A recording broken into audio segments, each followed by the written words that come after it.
voilà, hein, la pendule a donné le top.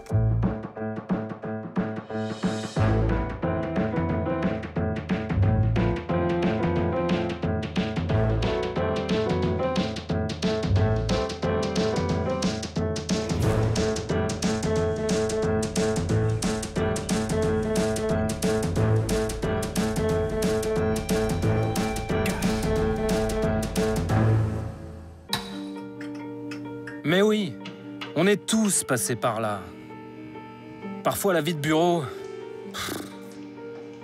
On a tous rêvé d'un job plus proche de la nature.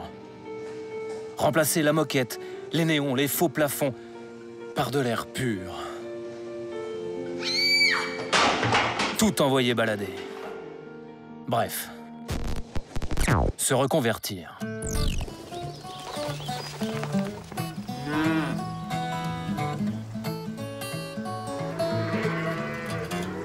On n'est pas bien, là? Changer de métier. Bonjour. Changer d'air. Bienvenue. Changer de costume. Je prends mes bottes. Et faire ce qu'on aime vraiment. Elles sont impatientes, hein. Allez, venez. J'y vais. Pour une Normande comme Élise, c'est traire les vaches. Moi, je faisais ça quand j'étais petite. Voilà, exactement. Ouais, bah, moi, j'y arrive encore. Un retour à la terre, à ses premières amours.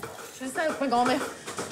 Et puis on branche. Ouais. Avec un formateur ravi, Guilain, à la tête d'un élevage laitier de 90 vaches, dans la Sarthe. Et alors, chacune a un petit nom, là, dans tout le troupeau? Voilà, chacune a un nom. Alors on a la plus vieille qui est de 2001 justement. C'est elle? Voilà, c'est celle-là. Ah ouais. Oui, bon, on voit qu'elle n'est pas jeune, hein, mais... Non, ouais. Et elle est née quelques jours après notre arrivée en 2001. C'est votre mascotte, quoi. Bah oui, parce que une vache qui a 16 ans, C'est rare. mais c'est une vache solide et voilà, c'est une chouette vache. Ah, une chouette vache. Une chouette ferme, le grand air, le retour aux choses simples, vous serez comblés. Attention, il y a des bouses, faites gaffe, il y a des bouses. Ouais, mais pour ce qui est de gagner sa vie, On a fait des bonnes années, mais là, depuis 2015, c'est catastrophique. Catastrophique. Catastrophique. Là, 2015-2016, on a fait un trou de 70 000 € dans la trésorerie. Donc, De l'exploitation. de l'exploitation. D'accord, donc Voilà. ça veut dire que vous avez perdu 35 000 € par an en 2 ans, quoi, en gros. Voilà, exactement, oui. ben oui. D'accord, 60. Si vous envisagez, vous aussi, de vous reconvertir, il faut que Guilain vous explique quelque chose. Vous allez travailler à perte. L'an passé, 10 000 producteurs de lait auraient mis la clé sous la porte, ruinés. Les autres croulent sous les dettes. Et là, les comptes de l'exploitation, là, Bah, ça fait 30 000 €. moins 30 000 € de revenus. Donc ça fait un déficit de 80 000 € en 3 ans.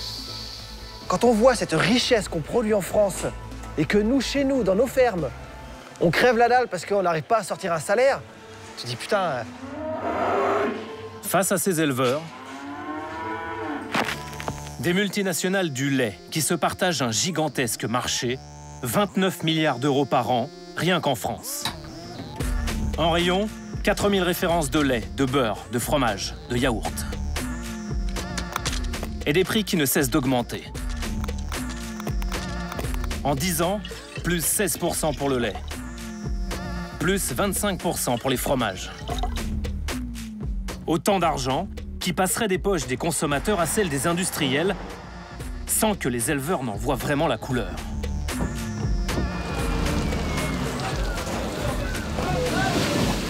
Venez regarder les comptes sociaux.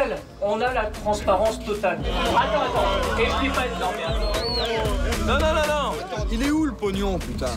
Il est où à la fin? C'est plus possible. C'est plus possible. Alors vous nous dites, ok, l'argent, il va directement aux éleveurs, ils sont rétribués. Eux, ils disent pas ça. Ils disent, il est où le pognon? Un monde de patrons mutiques et de comptes introuvables.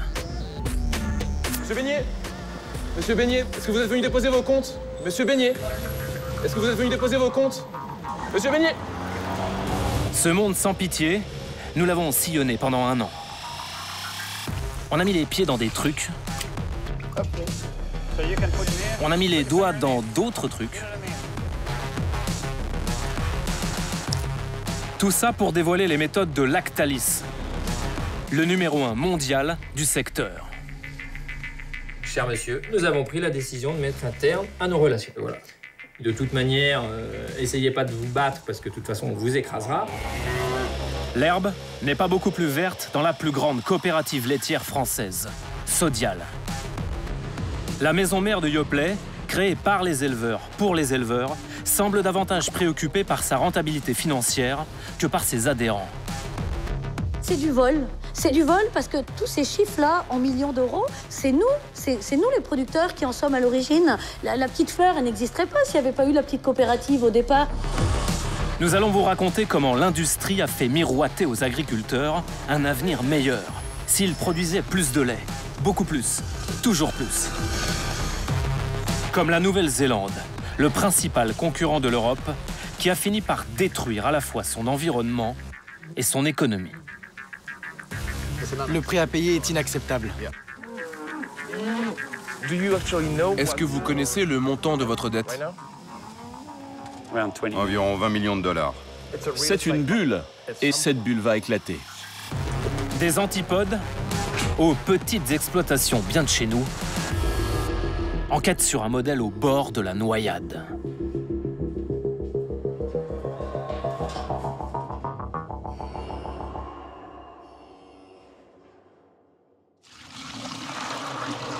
Commençons par une petite devinette. Il est français, sa spécialité, c'est le lait. Et il cultive la discrétion jusqu'à l'obsession. Vous ne trouvez pas? Allez, un indice. Il est le numéro 1 mondial du secteur. Vous y êtes? C'est Lactalis. Vous ne voyez jamais son nom.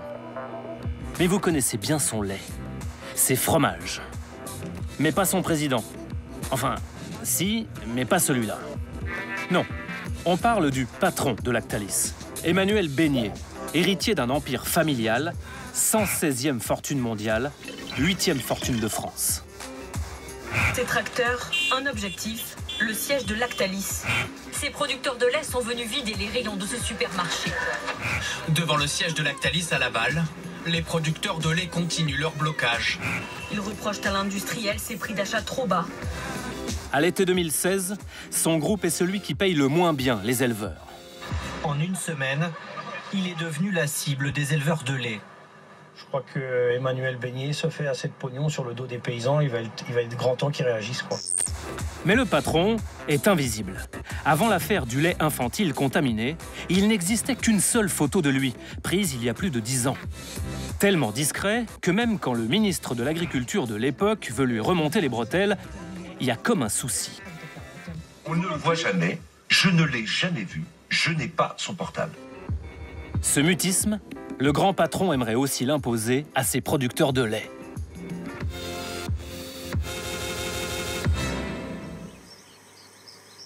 Retour à la ferme. Chez Guylain de Viron, le maître de stage d'Élise.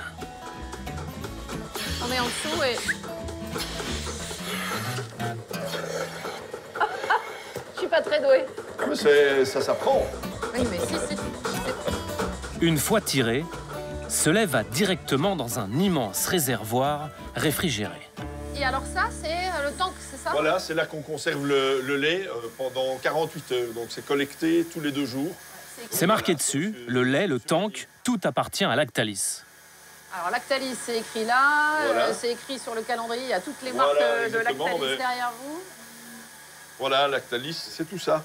Président, Bridel, Salakis, Chaussée aux Moines, Sveltes, Bridelis, Lanctot, Le Petit, le Roquefort Société, La Laitière, Lactel, Galbani, voilà, le groupe Lactalis.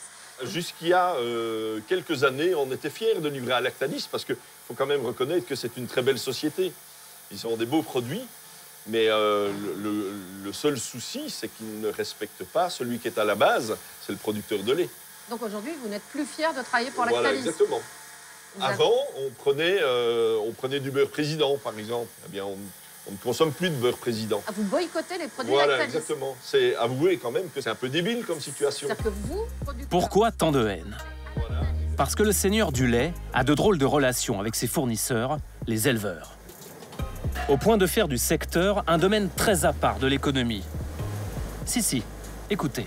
Est-ce que vous savez, vous, Guilain, précisément combien Lactalis va vous payer ce lait? Mais là, demain, on produira du lait du mois de septembre. Et je ne connais pas encore précisément le prix du lait du mois de septembre. Ça veut dire qu'en gros, vous vendez du lait, mais vous ne savez pas à quel prix. Comment c'est possible? C'est bizarre, ça, non? C'est insensé, oui. En théorie, les acheteurs devraient toujours communiquer le prix, au moins avant le début du mois. Lactalis, par exemple, pour le mois de juillet, si j'ai bonne mémoire, il a attendu que son concurrent publie son prix pour fixer le sien. Mais moi, je ne comprends pas très bien, parce que c'est comme si, moi, mon boulanger, par exemple, il me vendait une baguette de pain. Oui. J'allais acheter une baguette de pain tous les jours pendant un mois, et je lui dis, oh, bah, je ne sais pas combien je vais vous payer la baguette de pain, je vous la paierai dans un mois, et je vous dirai le prix à ce moment-là. Voilà, exactement. C'est exactement comme ça que ça se passe. Et ça veut dire quand même que c'est votre client, c'est Lactalis qui fixe le prix. Il n'y a pas de négociation entre vous, c'est à un moment Lactalis qui va déterminer... Il y a des négociations, mais mes négociations chez Lactalis, ça veut dire je vais vous expliquer ce que j'ai décidé. Ah oui, c'est ça les négociations. C'est aussi simple que ça. Au cœur de cette relation tendue entre Lactalis et ses producteurs, un contrat que les éleveurs signent avec l'industriel, renouvelé tous les 5 ans. Allez-y, entrez. Vous allez voir, c'est aussi illisible que ça en a l'air. Bon bah, on va aller regarder alors ces contrats. Oui. Je vais peut-être y comprendre quelque chose. C'est pas sûr. Alors dites-moi. C'est pas simple. Où est-ce que c'est écrit la fixation du prix du lait alors? C'est à la fin, c'est une annexe. Ouais. Voilà. C'est quoi, c'est ça? Indicateur combiné F1. Donc PI, c'est produit industriel, donc c'est le beurre et la poudre. Ouais. 20%. GEE, c'est Gouda, Edam et Mental, c'est 20%. Ouais. PGC, c'est produit grande consommation, 60%. Et ça, c'est la combinaison du prix? Oui, c'est tout à fait. Incompréhensible pour moi, là. C'est très difficile, mais pas que pour vous. Hein. Ah bon, d'accord. La formule est compliquée, mais la répartition des bénéfices est simple. Pendant des années, Guilain a représenté des centaines de producteurs de sa région lors de réunions avec Lactalis. Le responsable des achats laits du groupe, un jour, à une rencontre, une négociation, entre guillemets, on parlait d'une juste répartition de la valeur ajoutée. Ouais. Alors, ce qui vous permettrait de survivre, vous. Bien sûr, oui. Alors, il nous a dit, le partage de la valeur ajoutée est une idée socialo-communiste, et ce n'est pas dans l'ADN du groupe Lactalis. Socialo-communiste. Voilà. D'accord. Donc ça veut dire que leur ADN à eux, c'est garder le profit? Comme ils le disent tel quel, voilà. Bon, c'est presque de l'esclavagisme moderne, mais de l'esclavagisme, hein, à partir du moment où vous ne respectez pas vos producteurs. Bon. Vous avez l'impression d'être l'esclave du groupe Lactalis? C'est de l'asservissement, non? C'est le Moyen-Âge moderne. Voilà. Vous n'avez pas peur de parler de Lactalis? C'est comme ça. Il faut parfois un peu de courage dans la vie, non? Pensez pas? Si. Bon. Mais vous pouvez risquer gros. Oui, mais enfin, je n'aime pas d'être écrasé comme ça injustement, donc voilà. Donc ça, c'est supérieur à tout le reste. Voilà. Cette parole sans concession sur le géant du lait est extrêmement rare. Ceux qui, par le passé, se sont exprimés contre les pratiques de Lactalis en payent aujourd'hui le prix. Un prix que cet autre éleveur, Régis Mainguy, connaît parfaitement. Voilà, un courrier recommandé de Lactalis. Donc, cher monsieur, nous revenons vers vous dans le prolongement de votre interview lors du reportage diffusé sur France Télévisions lors de l'émission Envoyé spécial. À cette occasion, vous avez fait état de votre mécontentement s'agissant des relations entretenues avec notre société. Au regard du contexte général ayant entouré vos déclarations, nous avons pris la décision de mettre un terme à nos relations. Donc voilà. Je pensais que c'était un courrier en nous demandant de les rencontrer pour qu'on s'explique, parce que moi, loin d'imaginer que c'était un recommandé en nous mettant à la porte. Hein, Une lettre de rupture sans les formes, officiellement pour dénigrement.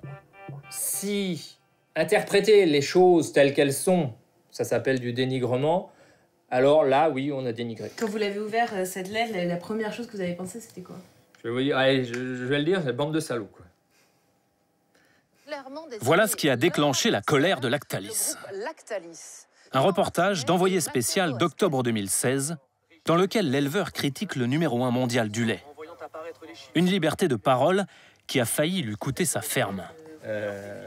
Après, la pression retombante, la deuxième chose, c'est qu'est-ce qu'on va faire de notre exploitation, quoi. Là, le vent de panique et tout ce qu'on en était, quoi. Ça a été terrible.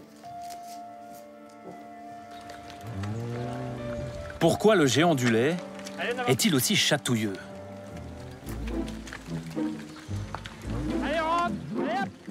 Le président aurait-il des problèmes d'argent? Réflexe numéro 1, façon l'investigation pour les nuls, allez sur le site de Lactalis. Le groupe annonce un chiffre d'affaires mondial de 17,3 milliards d'euros. Combien réalisé en France? Pour quel bénéfice? Mystère. Alors, on va sur Infogreffe, le répertoire officiel des comptes des entreprises françaises. On pourrait vous dire que ça nous a pris des mois. Mais non, parce qu'à la rubrique Lactalis, de comptes, il n'y a point.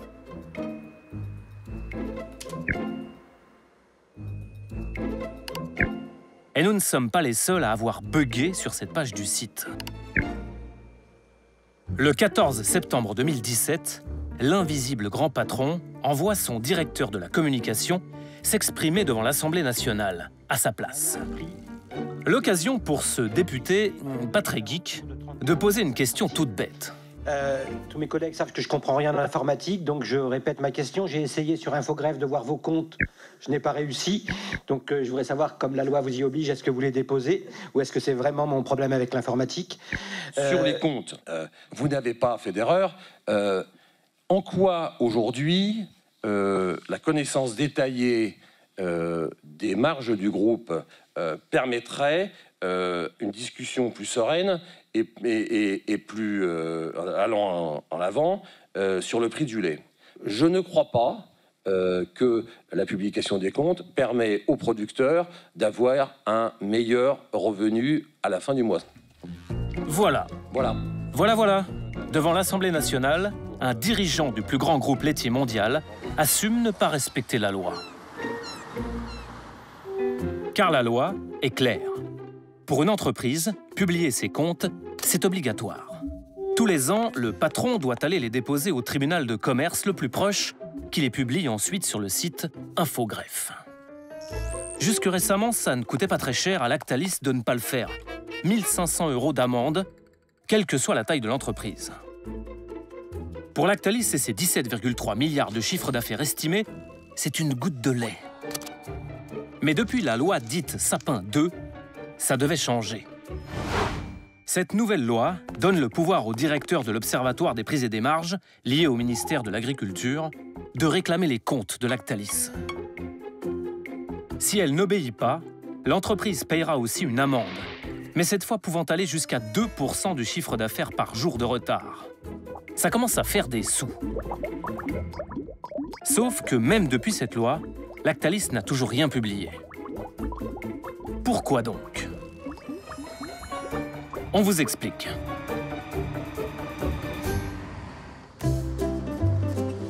Laval, une vieille ville, un fleuve, la Mayenne, et un palindrome. Ah bah oui, Laval, à l'envers, ça fait toujours Laval. Un palindrome, quoi. Ah bah oui, comme kayak. Ici, le roi n'habite pas le château, mais un peu plus loin. Car le roi, c'est Lactalis. Voici le siège historique du groupe, qui est aussi la première usine de la famille Beignet. Mais si nous sommes venus à Laval, c'est surtout pour visiter son charmant tribunal de commerce qui côtoie l'un des fleurons gastronomiques de la ville. Visite guidée avec une caméra cachée. Bonjour. C'est à propos de Lactalis. Lactalis, ah, vous êtes... Je suis Sophie Le Gall. Pour interview France 2. Oui, c'est ça. Je vous fais patienter. Ok, merci beaucoup. Voici ce qui nous amène en Mayenne. Au mois de mars 2017, le tribunal de commerce de Laval reçoit une lettre en provenance de Paris. Un courrier qui réclame la publication des comptes de Lactalis. Je vous ai patienté, il va arriver. Il arrive par là, merci. L'un des juges du tribunal de commerce vient à notre rencontre. Nous, on voulait simplement savoir pourquoi les comptes de Lactalis n'étaient pas publiés. En fait. Rien à déclarer. Et vous pouvez pas nous expliquer pourquoi ils ne sont pas publiés? Je sais rien, vous voyez, c'est avec la société. Oui, mais vous avez reçu depuis un courrier qui vous demandait de publier les comptes de Lactalis. Peut-être qu'il aura quelque chose. Vous avez bien reçu son courrier? Je crois. Bon. Je crois que la poste fonctionne encore. D'accord. Et depuis, vous avez publié les comptes de Lactalis? Je ne veux pas paraître impoli, donc je vous redis que j'ai rien à déclarer et je retourne dans mon bureau. Mais vous, si vous voulez, sur le fait que les entreprises doivent déclarer les comptes, vous trouvez que c'est normal qu'une entreprise refuse de déclarer ses comptes? C'est un problème politique, madame. Ah bon? Ça veut dire quoi, problème politique? Nous sommes dans un état de droit, il y a des lois. Ben justement, la loi demande de publier ses comptes. Justement, pourquoi vous n'êtes pas conforme avec la loi? Attendez, avant de vous enfuir, une dernière question. En étudiant la composition du tribunal de commerce de Laval, on est tombé sur un détail intéressant. Au poste de vice-président du tribunal, un certain Michel Pellier. Comme tous les membres du tribunal, ce monsieur est juge bénévole. Dans la vie, il a un autre métier, cadre dirigeant chez Lactalis. Oups. Il est même membre du conseil d'administration de BSA, une holding basée en Belgique et qui gère la richesse familiale des patrons de Lactalis. On résume. Le tribunal, à qui l'on demande la publication des comptes de Lactalis, a pour vice-président un haut cadre de Lactalis, proche de la famille Beignet. Gênant? Apparemment. Est-ce que c'est un lien avec M. Pellier, qui est dans votre tribunal, qui est vice-président? Parce qu'il est aussi un haut cadre de Lactalis. Oui, bonne journée, mais vous avez oublié de répondre à la question. Étourdi, va. Quelques semaines plus tard, le principal intéressé, le très moustachu vice-président du tribunal, nous répond. Michel Pellier écrit « J'exerce mes fonctions en toute indépendance et impartialité, dans le respect des obligations et devoirs qui relèvent de ma charge. »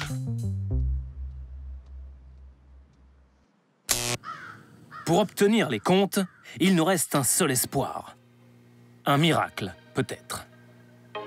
Allez les réclamer directement au grand patron. Oui, autant viser haut. Ce patron invisible, Emmanuel Beignet, nous avons trouvé un moyen de l'approcher.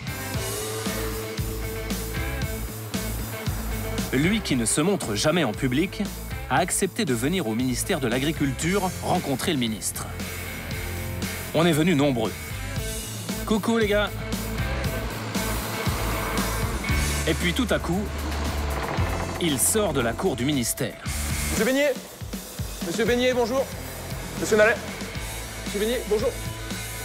Monsieur Beignet. On reconnaît d'abord son chauffeur. Oui, souvenez-vous, c'est le bras droit du patron. Sans la barbe cette fois, mais avec de belles qualités de pilotage. Monsieur Beignet. Monsieur Beignet. Monsieur Beignet. Le grand patron est à l'arrière. Mais bon, avec les vitres teintées, tous ces reflets, on ne voit rien. Ça serait pas lui, cette branche de lunettes, là, hein? Mystère. Monsieur Beignet, est-ce que vous êtes venu déposer vos comptes? Monsieur Beignet, combien de bénéfices l'année dernière pour le Lactalis, monsieur Beignet? Monsieur Beignet. Monsieur Beignet. Bon, bah c'est fichu. Emmanuel Beignet ne répondra jamais à nos questions. Mais le groupe Lactalis, lui, a fini par le faire. Sur la non-publication de ses comptes, d'abord. L'entreprise écrit « Lactalis n'est pas une société cotée soumise à des règles de transparence. Lactalis est une société familiale qui a fait le choix de se développer dans la discrétion. Le dépôt des comptes du groupe Lactalis ne constitue pas la solution à la crise. » Réponse également sur la crise du lait en général. Le secteur laitier a connu une crise sans précédent. Nous en subissons aussi les conséquences, c'est pourquoi nous essayons de nous développer sur de nouveaux marchés internationaux. La question de la rémunération des producteurs de lait est primordiale et nous préoccupe, mais ne peut pas occulter les autres enjeux.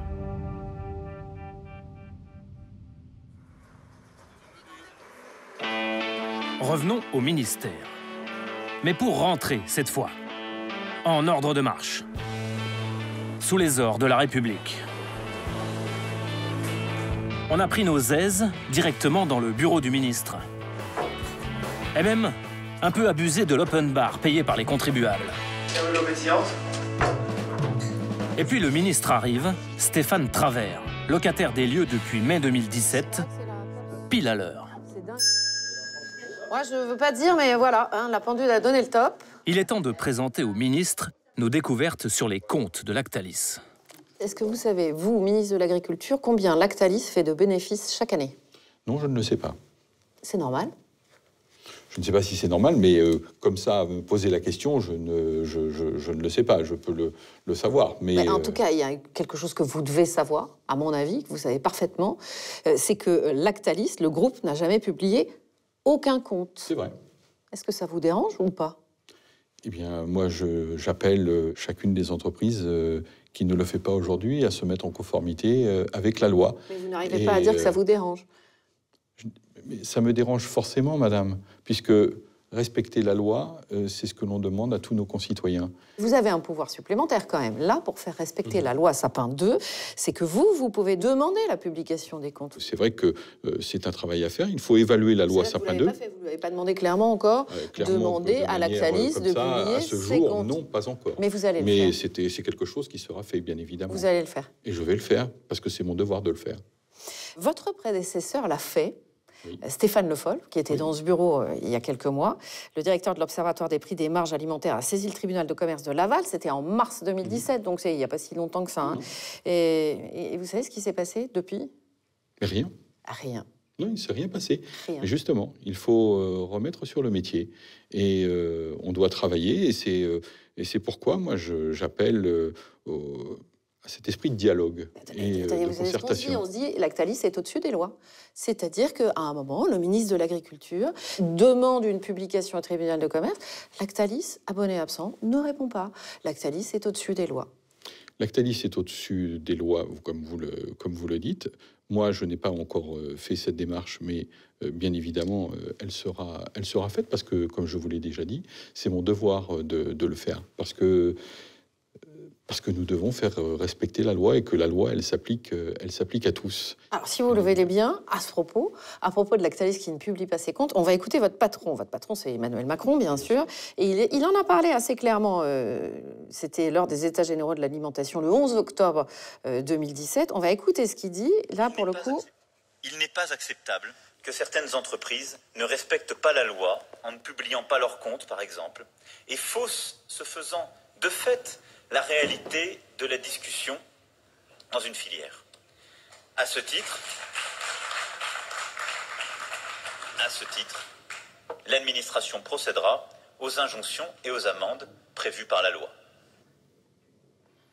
Injonctions et amendes. Et amendes prévues par la loi. Donc c'est clair quand même. C'est clair. On le rappelle désormais, c'est une amende de 2% du chiffre d'affaires quotidien par jour de retard. Dites-moi, Lactalis, ils vont passer à la caisse là. Hein. C'est énorme, mais c'est ce qui est prévu, par la loi. Ce qui est fou, c'est que 2% du chiffre d'affaires de Lactalis, on ne peut pas savoir combien c'est parce qu'ils ne publient pas leurs comptes. Ouais. Donc c'est un peu Kafka cette histoire, quoi. Ils ne publient pas leurs comptes, ils devraient avoir une amende qui est basée sur leur chiffre d'affaires, sauf que leur chiffre d'affaires, on l'a pas. Mais non, c'est bien le problème. Pour être honnête, nous, on a un petit doute sur le fait que les comptes de Lactalis soient publiés un jour, parce que l'instance qui doit procéder à la publication des comptes de Lactalis, vous savez qui c'est? C'est le tribunal de commerce de Laval. Est-ce que vous avez confiance, vous, en l'indépendance du tribunal de commerce de Laval? Moi, j'ai confiance dans l'indépendance de la justice, donc de manière générale. Je ne vais pas me prononcer sur... le tribunal de commerce, c'est une justice consulaire. Justice consulaire. Voilà. Mais la question elle est simple, est-ce que vous avez, oui ou non, confiance dans l'indépendance du tribunal de Laval? Mais je ne vois pas pourquoi je n'aurais pas confiance dans le tribunal de commerce de Laval, dont je ne connais aucun des membres. Donc, alors nous, si. Parce qu'on a enquêté sur ce tribunal de commerce de Laval, et je vais vous présenter un monsieur, c'est le vice-président de ce tribunal, qui est monsieur Michel Pellier. Est-ce que vous connaissez ce monsieur, qui est vice-président donc du tribunal de commerce de Laval? Eh bien, Michel Pellier, c'est un haut cadre de Lactalis. Ça pose problème, non? C'est-à-dire que la justice consulaire qui doit obliger Lactalis à publier ses comptes, Eh bien, son vice-président du tribunal de commerce, c'est un haut cadre de Lactalis. Jugé parti. Pardon? Jugé parti. Oui. Donc ça pose problème. Ça peut poser problème, effectivement. Mais ce n'est pas à moi de régler cette question. Bah, si vous voulez les comptes, à un moment, ça passe par le tribunal de commerce de Laval. La question sur laquelle moi je dois travailler, Madame Lucet, ce n'est pas la question du tribunal de commerce de Laval. Après, faire respecter la loi, c'est faire publier ses comptes à Lactalis. Moi, j'ai envie de vous dire, vous risquez de les attendre très longtemps, les comptes de Lactalis. Mais la loi, elle s'applique à tous. J'en sors pas. Je sors pas de là. Eh bien, monsieur le ministre, la loi ne s'applique toujours pas à Lactalis. Car selon nos informations, le tribunal de Laval se serait dessaisi du dossier et l'aurait confié au tribunal de commerce de Rennes. Le tribunal de Rennes, lui, se serait déclaré incompétent. Motif, il n'est géographiquement pas concerné. Retour à la case départ. Sans volonté politique pour débloquer la situation, les comptes de Lactalis ne seront pas publiés. Allez, à tout à l'heure, monsieur le ministre. On a encore quelques questions.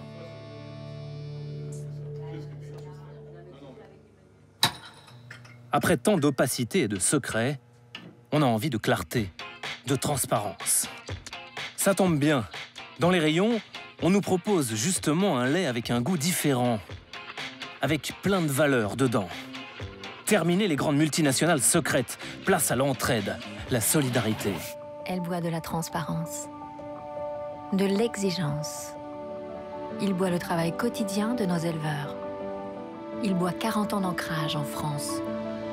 Elle boit une production 100% française, plus responsable. Ils boivent Candia, un lait de coopérative qui appartient à ses éleveurs. Candia, notre lait a des valeurs. La coopérative, ce serait ça, la solution. Pourquoi? Parce que dans une coopérative, pas de patron milliardaire, mais un groupement d'éleveurs. Ce sont les agriculteurs, les actionnaires. Ils se partagent les bénéfices. Et une coopérative, il en existe une très grosse. Sodial. Oui, avec 2 A. Si vous ne connaissez pas son nom, vous connaissez forcément ses produits. Candia, mais aussi Cœur de Lion, le Rustique, Entremont, et puis Yoplait et son petit frère à boire, le Yop. Sodial, c'est la plus grande coopérative laitière de France, le numéro 2 du secteur après Lactalis. 20 000 producteurs, 4 milliards de litres de lait par an, des valeurs, tous les ingrédients pour que le bonheur soit dans le pré. Sauf que ça, c'est la théorie.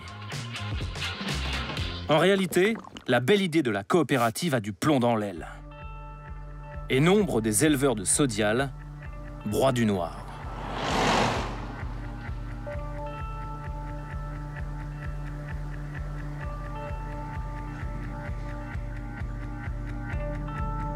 Nous aurions pu la trouver en Bretagne, en Normandie, en Mayenne.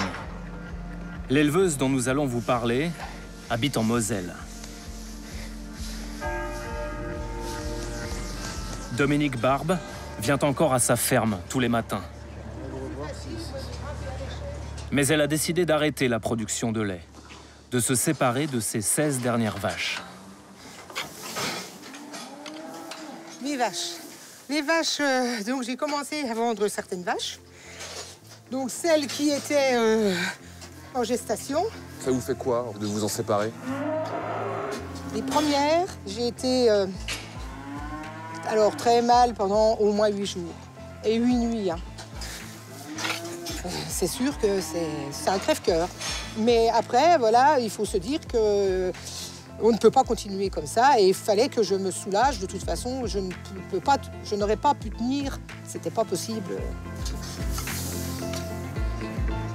L'histoire de Dominique Barbe ressemble à celle de bien d'autres éleveurs. C'est celle d'une fuite en avant. Vous avez un emprunt pour un achat de tracteur. Produire plus de lait pour éponger ses dettes. Vous avez un emprunt pour une construction de bâtiment. Puis emprunter pour produire plus de lait. Vous avez un emprunt pour un achat de terrain. Elle et son mari ont passé leur vie à essayer de la gagner. Nous, Tous les deux, on n'a jamais pris de salaire. Hein. Jamais, jamais. C'était impossible, justement. On a mis beaucoup de côté le côté privé pour que l'exploitation survive. Hein. Je pense qu'il y a cette fierté-là de payer ses factures, de ne pas être montré du doigt. Mais maintenant, stop, stop. Rembourser ses emprunts tout en travaillant à perte. Jean-Michel, le mari de Dominique, le supportait difficilement. Et puis un jour, plus du tout.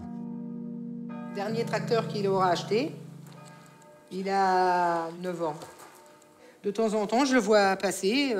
Ça peut arriver qu'il serve justement pour des travaux. Et je reconnais le bruit, en fait.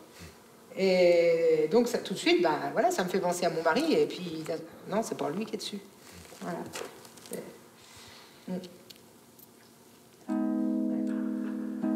Jean-Michel Barbe a mis fin à ses jours le 29 juin 2015. C'était un lundi, après la traite du matin. Il s'est pendu dans sa propre grange. Et là, c'était son atelier, tout était ouvert, les lampes, il était en train, comme s'il avait laissé tout en train de travailler, quoi.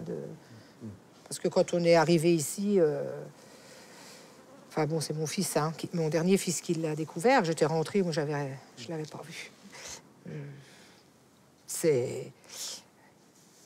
Je me pose la question comment il a pu monter sur ce grenier, etc., et passer à l'acte. Comment ça avait pu se dérouler. Toute la démarche. Mais ça, il faut essayer de ne pas rester bloqué là-dessus, parce que sinon, c'est invivable. C'est invivable. Ça, c'est... Et puis, plus d'une fois, je vous mens pas que j'ai regardé sa photo, et quand j'en peux plus, je me mets en colère, oui. Tu m'as laissé avec toute la merde. Ça, je vais le dire carrément. Hein. Mais en fait, c'est le système. Le système, toute cette vie de labeur, à se débattre, etc. Voilà.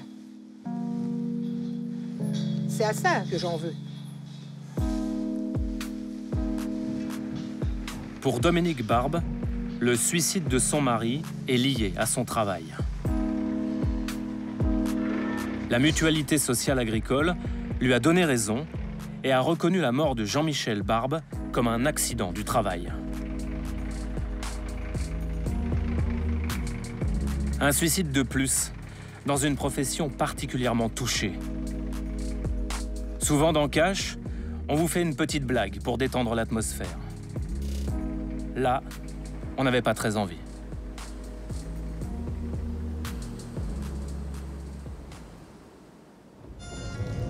Bien sûr, tous les éleveurs de Sodial ne vivent pas une situation aussi tragique.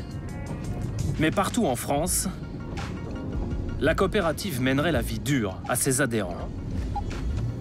Quelque part sur les routes de la Sarthe, un soir de novembre 2016. Deux jeunes éleveurs nous donnent rendez-vous. Nous sommes chez Pierre Tricot, qui ce soir le porte jaune moutarde.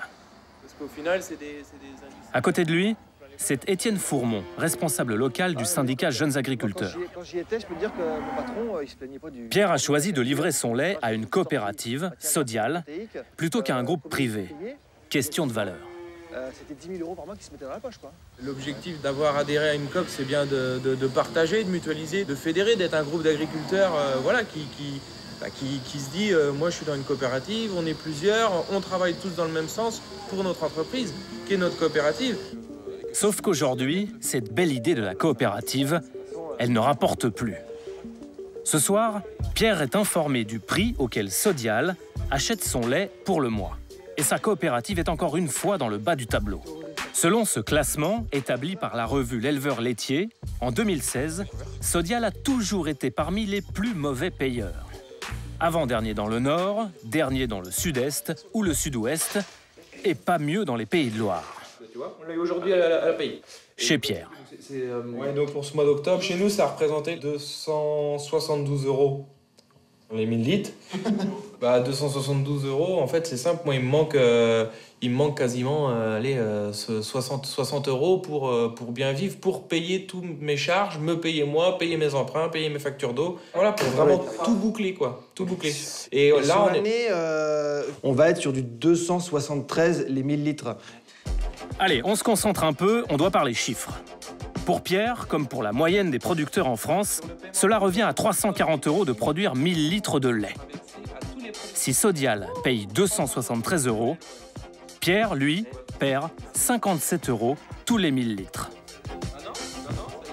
Perte estimée sur l'année entière, 57 000 €. Et là, c'en est trop pour Pierre. Alors cette nuit, il part manifester contre sa propre coopérative. Et il n'est pas seul. Après la traite du soir, des dizaines de tracteurs débarquent de tout le département.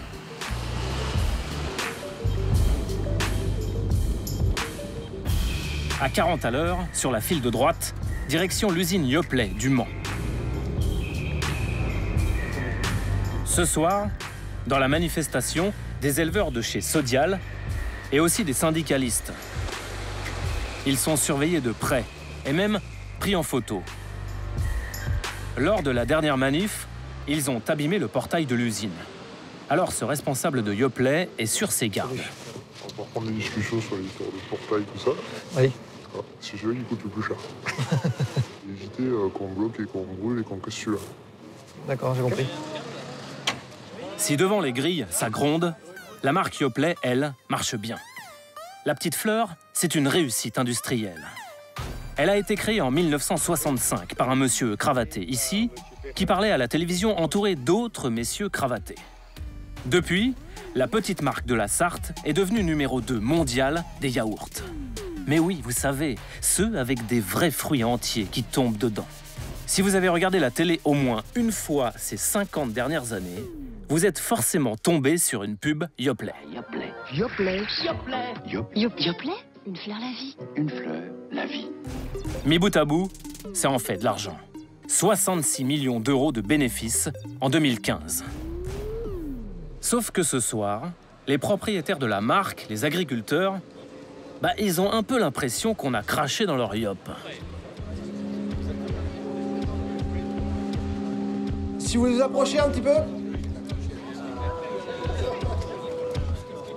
Vraiment, n'hésitez pas à dire ce que vous avez sur le cœur, de parler franchement. Je pense que voilà, on est aussi là entre agriculteurs. Les administrateurs. En face de la centaine d'agriculteurs excédés, il y a 2 éleveurs laitiers comme eux. 2 élus au conseil d'administration de Sodial, là où se prennent toutes les décisions financières. La sacration de détection, c'est toujours pareil. Question pour Sodial, devant les éleveurs qui sont là ce soir. Combien vous êtes prêts à remettre sur novembre, en plus, pour aider les éleveurs? Et si vous n'avez pas les moyens, où est-ce qu'il laisse pognon? Alors, combien on va mettre sur novembre? Donc, je vais vous décevoir, hein, on n'a pas prévu remettre quelque chose sur novembre. Je suis producteur de lait comme vous, donc je sais que c'est pas suffisant. Malheureusement, chez Sodial, on n'a pas la trésorerie, on n'a pas les fonds aujourd'hui pour donner plus. On va revenir sur le prix là, parce que qu'à un moment, être toujours les derniers en bas de tableau, il y a un moment, il va falloir changer de politique. Hein. Il va falloir faire quelque chose pour que ça aille mieux. Hein. Mais arrêtez de soutenir qu'on est les plus mauvais de la filière. On est quand même dans le bas du tableau. On est plutôt dans le bas du tableau, voilà. Mais on n'est pas les plus mauvais. Si on est là, c'est parce qu'on ne se contente pas des 10 € qu'on va toucher. Hein. Non. Attention. Et réponds à Étienne, il est où le pognon, putain? Il est où à la fin? Comment t'expliques que les autres, ils font des bénéfices records et nous, on n'est pas capable? À ce moment-là, si on n'est pas capable, faut carrément vendre la boutique, il y a un problème, attends. Faut arrêter de se foutre de notre gueule au bout d'un moment. C'est plus possible. C'est plus possible.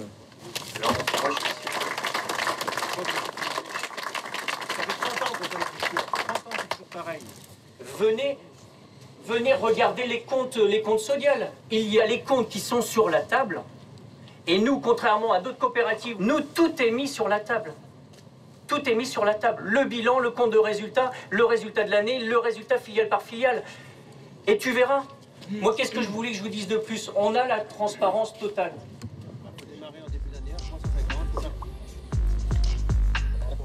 On avait plein de recommandations, attention au portail, il y en a pour 10 000 €. Et effectivement, on est venu avec nos bennes.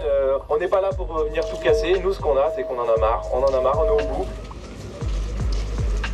Les promesses, les agriculteurs ne les croient plus. La colère et les ordures contre leur propre coopérative. D'un côté, une marque qui fait des millions d'euros de résultats. De l'autre, des agriculteurs qui enchaînent les années sans rien gagner. Il y a comme un truc qui ne tourne pas rond. Où vont les bénéfices? C'est forcément la question qu'on a eu envie de poser à ce monsieur. Je peux poser deux petites questions, je travaille pour France 2. Jean-Pierre Faucon, élu Sodial pour la région Pays de Loire. Et tout ce qui est vendu là derrière chez Yoplait, est-ce que ça revient à 100% aux producteurs? Bien sûr, et c'est là que moi je dis il y a la transparence totale. Dès qu'un pot de yaourt est vendu dans le monde, les royalties reviennent au niveau de Yoplait. Et redescendent ensuite à la coopérative Sodial Union. Bien sûr. Entièrement. Et ça, il n'y a aucun souci, bien sûr. Réponse claire. Jusqu'ici, tout va bien. Mais quand on se plonge dans les comptes de Sodial, tout à coup, c'est beaucoup moins clair. Alors on essaye de tracer l'argent, de suivre les bénéfices, de comprendre s'ils reviennent vraiment aux producteurs. On s'est offert tous les comptes de Sodial. C'est public, mais c'est pas simple pour autant. On a vu des actifs, des passifs, des comptes de résultats, on a eu peur de se noyer. Alors on a tout misé sur notre mention assez bien au bac d'éco. Au bout de 6 mois, on aboutit à ça, l'organigramme de la coopérative. Une structure complexe qui n'a rien à envier aux grandes multinationales. Des filiales à ne plus savoir qu'en faire, c'est la galaxie Sodial. Sodial Marque, Sodial Produits Frais, Sodial International, Sodial Group, Sodial Union, mais aussi Yoplait France, Yoplait Marque, Yoplait SAS. On ne peut pas toutes les citer. Mais l'une d'elles attire notre attention, Liberté Marque, basée au Luxembourg. Oui, oui, une filiale de coopérative au paradis des fiscalistes. Allez, yop, 2 billets aller-retour, 46 avenue Kennedy, Luxembourg, le siège de Liberté Marque. On envoie Marion devant la caméra et Rebecca derrière. Juste le temps de passer une petite caméra discrète et re-hop, voici le QG de Liberté Marque. Enfin, il faut le dire vite, parce que ce bâtiment, c'est surtout le siège de TMF, l'un des leaders mondiaux de la domiciliation d'entreprises. Une boîte aux lettres géante, quoi. Bonjour, je cherche l'entreprise Liberté Marque. C'est bien ici, 46. 46, ça c'est ici, ouais. Je la vois pas sur le tableau. Je crois que possible qu'ils soient chez TMF. Chez TMF? Ouais. D'accord. Parce qu'ils hébergent des sociétés des fois, vous savez, pour la comptabilité. À partir de là, ça ressemble beaucoup à des reportages déjà filmés au Luxembourg. Vous montez au 3e dans des bureaux à moquette, on vous met dans une salle de réunion vide, et puis des messieurs en costume viennent dire que non, désolé, ils ne peuvent rien dire, vraiment rien, n'insistez pas. Et d'ailleurs, allez-vous-en. Je vais même pas vous confirmer que c'est un client de chez nous. Ça, vous ne pouvez pas nous le confirmer. On a bien vérifié et si, Liberté Marque, c'est bien un client de chez vous. Ok. 2 millions d'euros de bénéfices par an, des royalties, comme on dit, qui vont dans les caisses de Yoplait. Bref, cette filiale au Grand-Duché, ça ne fait pas très transparence totale. On se demande pourquoi est-ce qu'il y a besoin d'avoir un Sodial Union, un Sodial International, un Sodial Marque, avoir lui-même un Yoplait Marque. Parce que c'est l'histoire qui a fait ça. Les royalties ne sont pas détenues en partie aussi par une entreprise de Luxembourg. Ah non. Liberté Marque, c'est pas lié à Sodial? Ah mais Liberté Marque, si, mais je vois que vous connaissez très bien le dossier. Liberté Marque, c'est une autre entreprise qui nous apporte des royalties. Complètement. D'accord, et qui est basée au Luxembourg. Qui est basée au Luxembourg. Mais là, je peux pas vous dire. Enfin, je vois pas trop où est-ce qu'on veut en venir. Vous êtes journaliste pour qui? Pour France 2. D'accord. Voilà. Mais je sais pas, est-ce que ça change votre réponse ou... Parce que je vois que vous essayez de me coincer. Non, pas du tout, pas du tout. En Je vous demande. passer Sodial. Non. Je vous demande quelle est la. Et sincèrement, de nous mettre en doute et de nous mettre en cause sur un montage qu'on pourrait en mettre de côté, franchement, c'est très bon. Non, je vous demande quelle est la raison de l'organisation de Sodial telle qu'elle est aujourd'hui. Je pense qu'on va s'arrêter. C'est pour ça que je vous demande ça. Non. Ben justement. Mais là, c'est petit. Mais non, c'est pas petit. Je vous demande quelle est la. Non, mais non, pas du tout. Je vous demande quelle est la. On va s'arrêter. Non, mais. Je vous remercie. Non, mais merci à vous. Je vous remercie. Voilà, je pose juste des questions. Bon. Voilà, il ne nous reste plus qu'à filmer les poubelles. Nous ne sommes plus vraiment les bienvenus. Reste une vraie bonne question. Où va tout le pognon? La réponse, il faut aller la chercher dans le Creuse-Braise. Cette Bretagne de l'intérieur que l'on découvre en s'éloignant de la mer. On vous voit venir. Non, on ne fera pas de blague sur la pluie. Mais forcément, elle arrive. Entre les gouttes, on aperçoit la ferme de Véronique Le Floch. C'est la dame qui file se mettre à l'abri. Et là, à l'intérieur, il y a ses 80 vaches. Elle est éleveuse, bien sûr, mais si nous sommes allés la voir, c'est parce qu'avant, elle travaillait dans une banque. Aujourd'hui, elle est l'épine dans le pied des dirigeants de sa coopérative, Sodial. Alors, c'est pas que je suis en déménagement, mais il y a pas mal de choses sur lesquelles j'ai bossé depuis 2013. Dans ce gros carton, 4 ans d'enquête sur les comptes de sa coopérative. Ça correspond, tout ça, ce sont les statuts de Sodial et beaucoup de correspondances. Ensuite, on a ici tout ce qui concerne les différentes filiales de Sodial, règlement intérieur, groupe Sodial. Ici, Vu de près, Sodial tient plus de la multinationale opaque que de la coopérative. Bon, là, par exemple, on a Yoplait. Tiens, Yoplait, justement. Peut-être pas la plus transparente des filiales. Ce point nous dit les rémunérations des organes de direction ne sont pas communiquées pour des raisons de confidentialité. On ne sait pas combien sont payés les dirigeants. Ah, on ne sait pas combien sont payés. Vous cherchez... Ça veut dire quoi, ça? Ça veut dire que ce n'est pas clair. Quand j'ai regardé des coopératives étrangères, vous avez le président, le vice-président, vous avez la somme perçue par chacune de ces personnes. Maintenant, si on n'a pas le droit de savoir, pourquoi on n'a pas le droit de savoir? Véronique Le Floch en est convaincue. À cause de cette structure complexe, il y a de l'argent qui échappe aux producteurs de lait. Allez les vaches, on se réveille. Allez, debout là. On va faire un peu de déco, les filles. Ensemble, nous cherchons de quoi symboliser le circuit de l'argent dans la coopérative.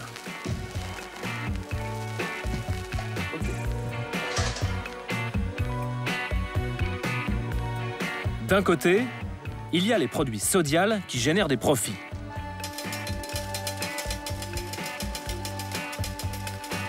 De l'autre, les producteurs de lait, comme Véronique. Entre les deux, il y a 5 entreprises, toutes appelées Sodial quelque chose. Sodial Marque, produits frais. Sodial International, Sodial Groupe SA. Et nous, la coopérative, nous sommes ici, en bout de chaîne. Et vous allez voir qu'entre la première et la dernière étape, il y a de l'argent qui se fait la malle. Il faut commencer par faire le tri.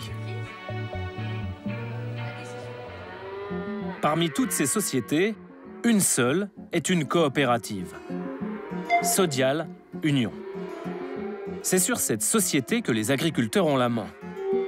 Mais les éleveurs ont délégué la gestion du groupe à des administrateurs.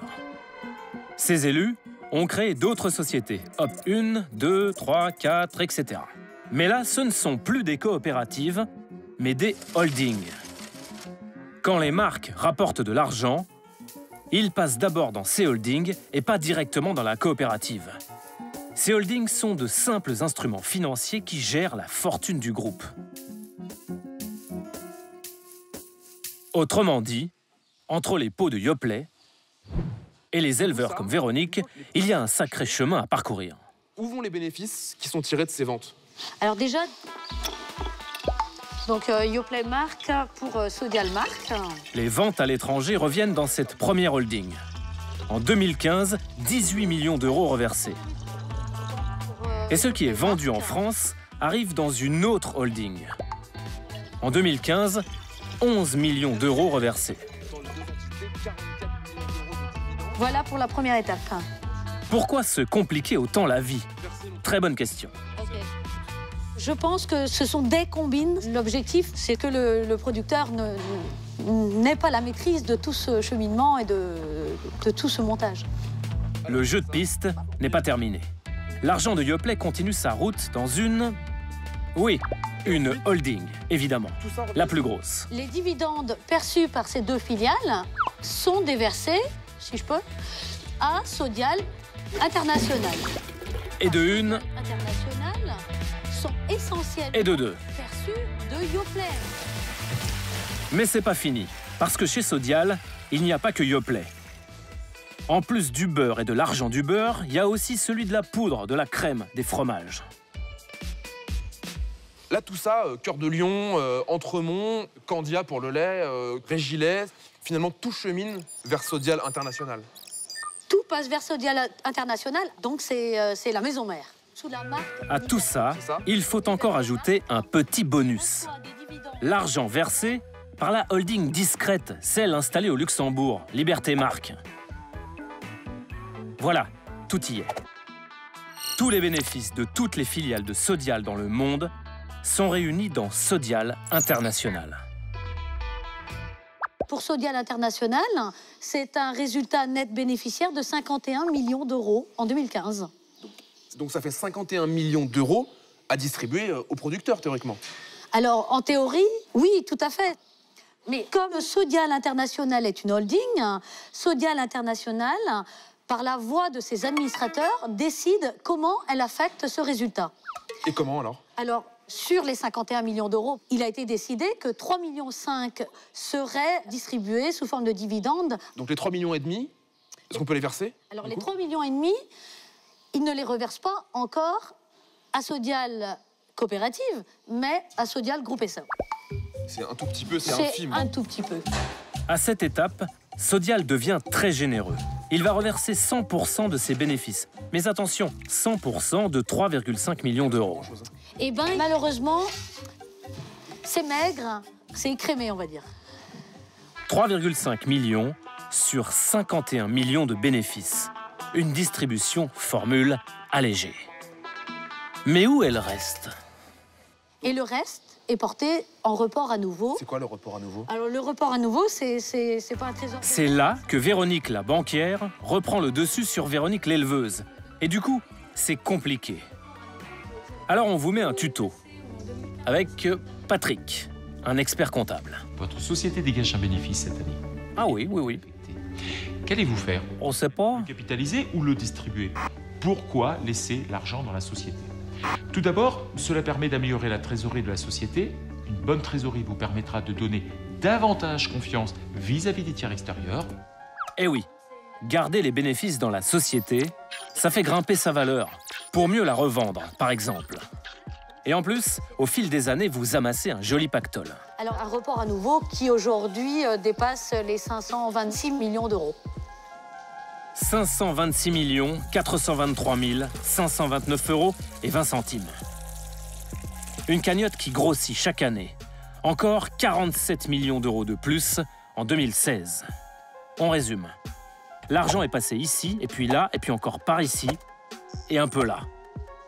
Résultat, tous les ans, la coopérative Sodial reçoit 3,5 millions d'euros tirés de la vente de ses produits. Mais dans le même temps, il y a 526 millions d'euros en réserve dans une des holdings de la coopérative. Qu'est-ce que ça vous inspire qu'une holding comme Sodial International garde un énorme pactole de presque 1,5 milliard d'euros dans ses comptes? Disons que d'un point de vue producteur, c'est de la colère, c'est de la haine, c'est du vol. C'est du vol parce que tous ces chiffres-là en millions d'euros, c'est nous les producteurs qui en sommes à l'origine. La petite fleur, elle n'existerait pas s'il n'y avait pas eu la petite coopérative au départ. Tout ça, ce sont des producteurs qui ont la matière première, qui ont de l'or blanc entre les mains et qui, au final, sont en train de disparaître les uns après les autres. Pourquoi Sodial garde-t-il un si gros pactole? Faut qu'on vous explique. Depuis 2011, Yoplait, la vache à lait du groupe, est majoritairement américaine. Le géant General Mills possède 51% du capital. General Mills, un empire de l'agroalimentaire qui s'étend des glaces aux chips mexicaines. Aujourd'hui, les Américains imposeraient-ils leur choix financier à la coopérative française? C'est forcément une question de plus qu'on a envie de poser aux dirigeants de Sodial.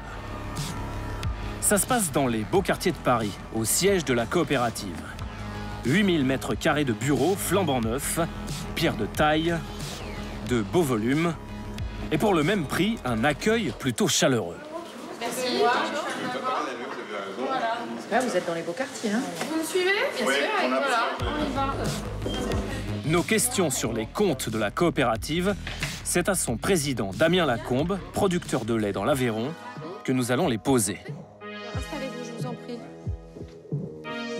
Damien Lacombe, dans votre communication, vous mettez systématiquement en avant les valeurs des coopératives. C'est quoi vos valeurs dans une coopérative? C'est la solidarité et c'est l'équité. C'est les deux valeurs principales. L'équité, la transparence. Voilà, et la transparence, tout à fait. C'est ça vos valeurs, ouais. On pourrait dire ça, équité, transparence. Oui, d'ailleurs, si on vous reçoit ici aujourd'hui, c'est bien pour en témoigner. Oui. Et on partage, c'est l'Assemblée générale donc, qui décide du partage qu'elle peut faire justement des bénéfices réalisés par la coopérative. La coopérative, c'est le prolongement de l'exploitation. Donc quand je suis producteur de lait dans l'Aveyron, pour produire mon lait, j'ai des animaux, j'ai du terrain, tout le monde. J'ai des bâtiments, oui, mais j'ai aussi l'usine qu'on a construite collectivement qui valorise mon lait. Et ça fait partie de mon patrimoine à moi aussi, comme ça fait partie du patrimoine des 20 000 producteurs de lait de Sodial. Par exemple, moi, quand j'achète un pot de Yoplait, parce que Yoplait, c'est Sodial. Est-ce que oui ou non, le producteur de lait qui a permis de faire le Yoplait, il récupère les fruits de la vente du lait que vous, coopérative, vous avez perçu? Oui, il les récupère bien, effectivement, puisque c'est une production qui est vendue sur le marché intérieur et qui nous permet de rémunérer nos producteurs. Les éleveurs de Sodial, dont vous dites qu'ils récupèrent effectivement l'argent, voilà ce qu'ils disent. Ça, c'était au mois de novembre 2016, au Mans, justement, devant l'usine Yoplait qui vous appartient. Il est où le pognon, putain? Il est où à la fin? Comment t'expliques que les autres ils font des bénéfices records et nous on n'est pas capable? Ben, à ce moment-là, si on n'est pas capable, faut quand même vendre la boutique, il y a un problème, attends. Faut arrêter de se foutre de notre gueule au bout d'un moment. C'est plus possible. C'est plus possible.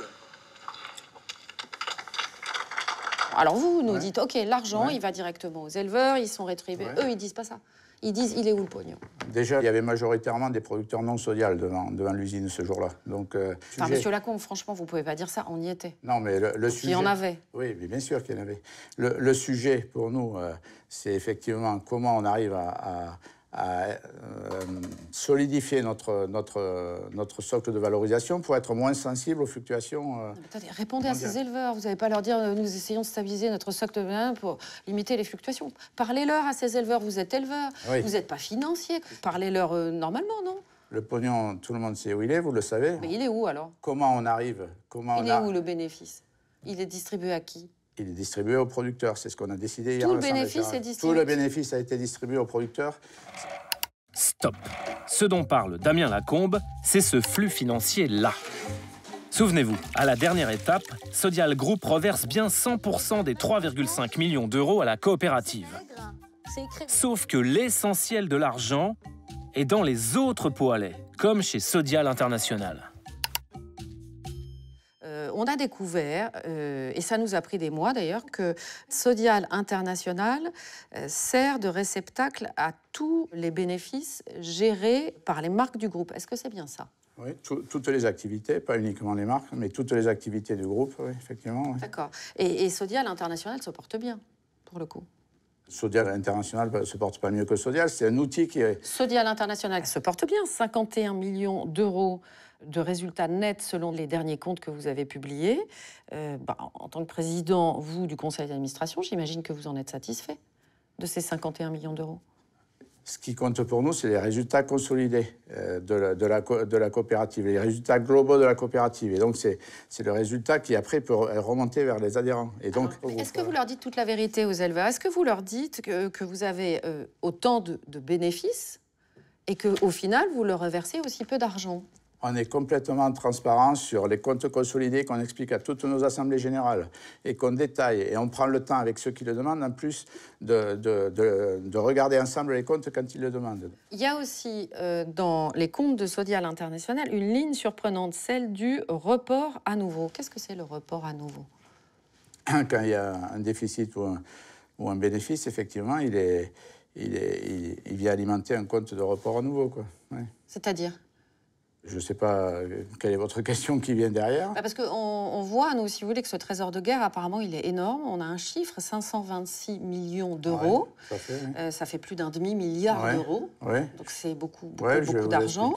Mais pourquoi, à ce moment-là, l'année dernière, vos bénéfices, vous les avez placés en report à nouveau? C'est-à-dire dans cette cagnotte, plutôt que de le redistribuer aux éleveurs, qui l'année dernière allait particulièrement mal. C'est venu, effectivement, renforcer le bilan de Sodial, donc la capacité de Sodial à investir dans l'intérêt de ses éleveurs, justement pour améliorer la valorisation du lait dans la durée. Et c'est bien ce qu'on essaie de faire avec tout l'acharnement qu'on peut y mettre, et on se bat par rapport à ça. Est-ce que c'est vraiment vous qui dirigez Sodial, ou est-ce que ce sont des financiers, notamment des financiers américains de General Mills?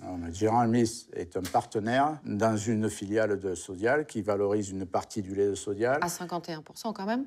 Et ce n'est pas un producteur Sodial qui dirige Sodial, ce sont les producteurs Sodial. Et par délégation, ils ont élu un conseil d'administration, donc des éleveurs, pour justement prendre les décisions d'orientation qui sont importantes pour eux. Donc ce n'est pas un éleveur, c'est bien l'ensemble des éleveurs qui le dirigent. Et pas les financiers? Par délégation. Dans la redistribution des bénéfices, ils n'ont pas pris le pouvoir? Non, ce n'est pas les financiers qui dirigent Sodial, c'est les éleveurs. Par contre, comme dans toute activité économique, vous avez des impératifs et vous avez des choses auxquelles il vous faut faire face. Pour son président, Sodial serait donc totalement au service de ses producteurs. Mais la politique de la coopérative aurait également conduit les éleveurs à faire de mauvais choix d'investissement.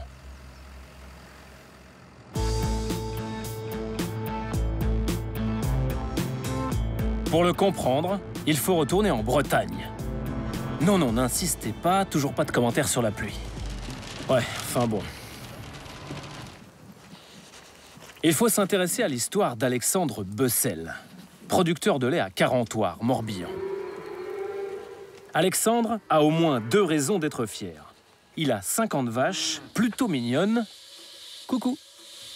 Et surtout, il a une grosse machine rutilante. Venez voir. Ça, c'est un robot de traite. Il remplace l'homme. Il traite à ma place. Donc là, il y a une vache qui est en train de se traire. La traite est faite, on appelle ça une traite robotisée. Toute la traite est assistée par ce bras et un ordinateur. Une bien belle mécanique, mesdames, messieurs, une bien belle mécanique, équipée en série d'une brosse à mamelles, de 4 tubes aspirateurs de lait, de 4 tuyaux longueur standard, 5 mètres, mesdames, messieurs, et d'un magnifique réservoir. Et si vous commandez avant la Chandeleur, on vous offre une brosse massante pour le plaisir de ces dames. Vous avez certainement une très grande difficulté à estimer son prix. C'est normal, puisque je vous l'ai dit, c'est un prix canon. 150 000 €, exactement. Une belle somme qu'Alexandre doit maintenant amortir. Comment? En produisant plus de lait. J'ai gagné 1000 litres de lait par vache. Donc, j'ai pu faire 50 000 litres de lait en plus. Produire ces 50 000 litres de lait en plus, ce n'est pas seulement son idée. Il a été encouragé par Sodial, sa coopérative, bien contente de récupérer davantage de lait. Mais aujourd'hui, ces volumes en plus sont une malédiction pour Alexandre. Pour comprendre pourquoi, il faut revenir sur la suppression des quotas laitiers. Et pour l'expliquer, on n'a rien trouvé de mieux qu'un visage rassurant. Voici Jeanne, notre laitière à nous. 100% cash, 100% nature.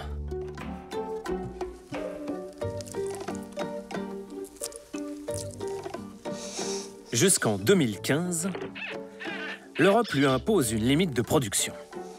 Elle n'est autorisée à produire qu'une quantité déterminée.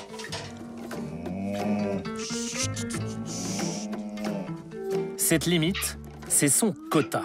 Mettons une cruche par jour, par exemple, soit 365 cruches par an.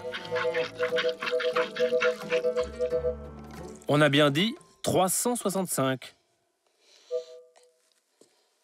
Et pas une de plus. Jeanne, pas une de plus. Bah oui, hein.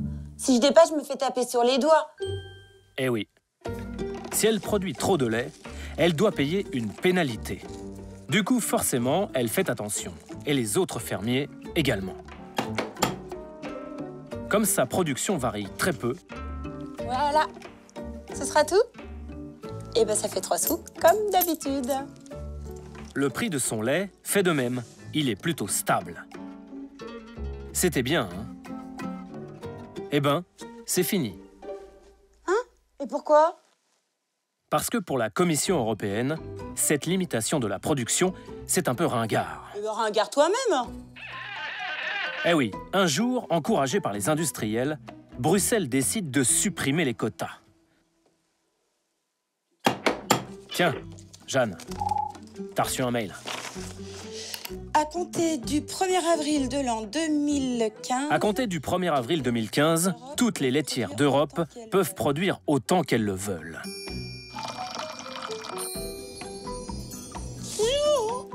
Jeanne, notre laitière française, ne se fait pas prier. Hop, elle passe d'1 à 2 cruches par jour. Super, non? Sauf qu'il y a un problème. Ah non, quoi encore? Eh bien parce que Jeanne n'est pas seule à sauter sur l'occasion. Jane, en Irlande. Hi, sweetie. Johanna, en Allemagne. Guten Tag.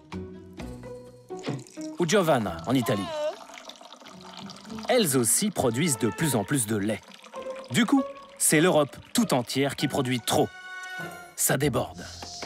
Que stupida. J'en ai fait 2, alors ça fait 6 sous. Alors les prix s'effondrent. Comment ça, 3? Ah non. 2? Et Jeanne, avec. Pour refourguer tout ce lait en trop, Sodial a une solution miracle. Conquérir le marché chinois. En 2014, la coopérative profite de la fin des quotas pour construire cette gigantesque usine, en partenariat avec le groupe chinois Sinutra.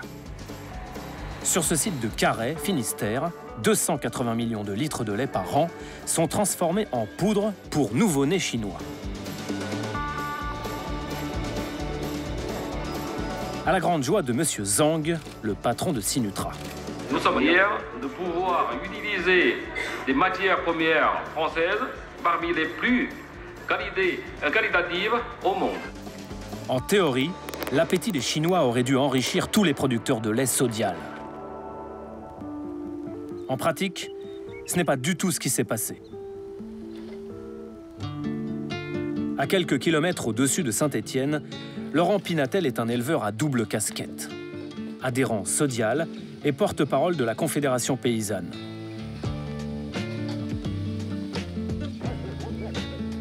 Il se souvient parfaitement du discours tenu aux éleveurs laitiers par les dirigeants de Sodial, juste avant la fin des quotas.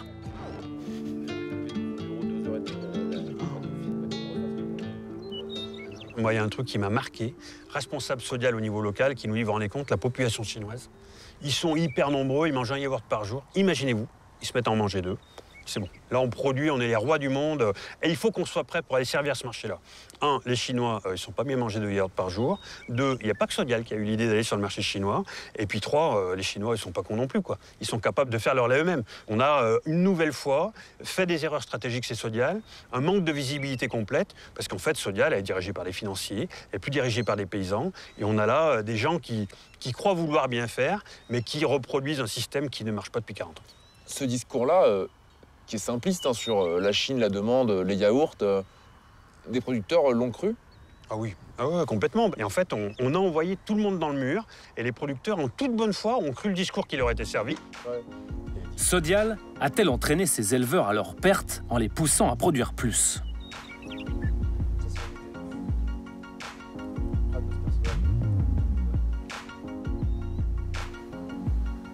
En Bretagne, il y en a un qui ne croit plus à l'Eldorado du marché mondial. C'est Alexandre Bessel. Souvenez-vous, il a acheté une machine toute neuve pour produire plus de lait pour Sodial. Mais il y a un hic. Qu'est-ce qu'il y a dans ce classeur? Les payes de lait. Les payes de lait de chaque mois? Oui. Voici le problème et son énoncé. Avant la fin des quotas, Alexandre produisait 420 000 litres de lait tous les ans.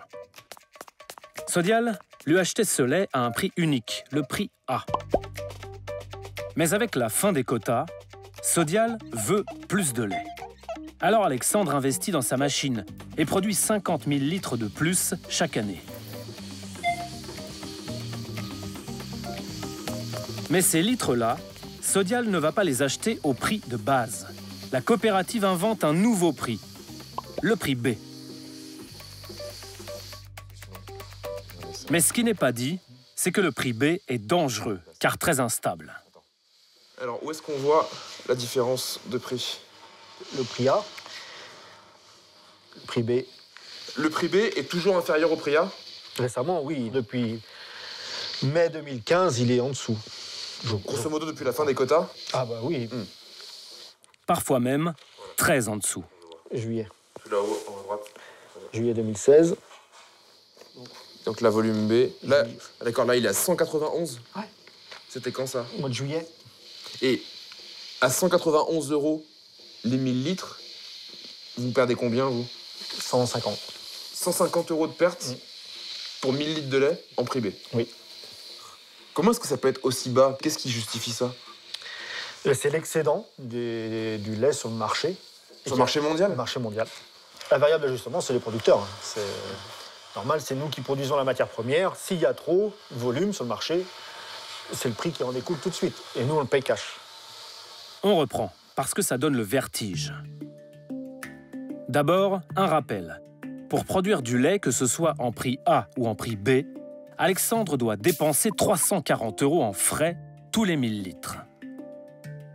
En juillet 2016, le pire mois de l'année, Sodial a fixé le prix A à 272 €, 272 € moins les coûts de production, 340 €, ça fait 68 € de perte tous les 1000 litres. Mais au prix B, c'est encore pire. Car au même moment, Sodial décide de fixer le prix B à 191 €. Cette fois, un prix à 191 € moins 340 € de frais, Alexandre perd 149 € tous les 1000 litres. En produisant du lait au prix B, il perd 2 fois plus d'argent qu'au prix de base. Et est-ce que du coup, vous regrettez d'avoir des volumes de lait en plus? Là, il y a plus de 100 € d'écart, oui, ça aggrave la situation. Et là, les comptes de l'exploitation là, pour l'année dernière? Bah, ça fait 30 000 €. Moins 30 000 € de revenus?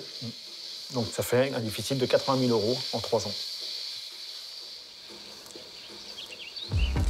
Pour Alexandre, le prix B est aujourd'hui une sacrée mauvaise affaire.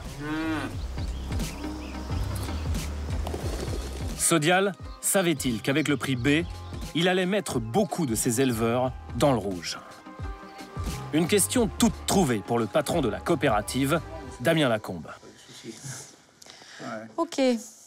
Au cours de notre enquête, ce qui nous a frappé, c'est aussi la façon dont Sodial a encouragé depuis quelques années ses producteurs à produire plus pour alimenter le marché mondial. Pourquoi est-ce que vous avez eu cette stratégie à Sodial?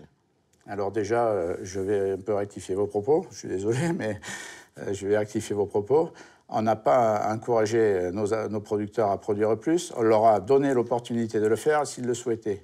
Et donc, on a mis ce prix B pour faire en sorte que, en fait, ceux qui voudraient produire un peu plus de lait et augmenter leur production fassent le choix pour eux de produire plus, en assument les conséquences et ne viennent pas perturber, effectivement, l'exploitation de quelqu'un qui aurait choisi de produire moins de lait.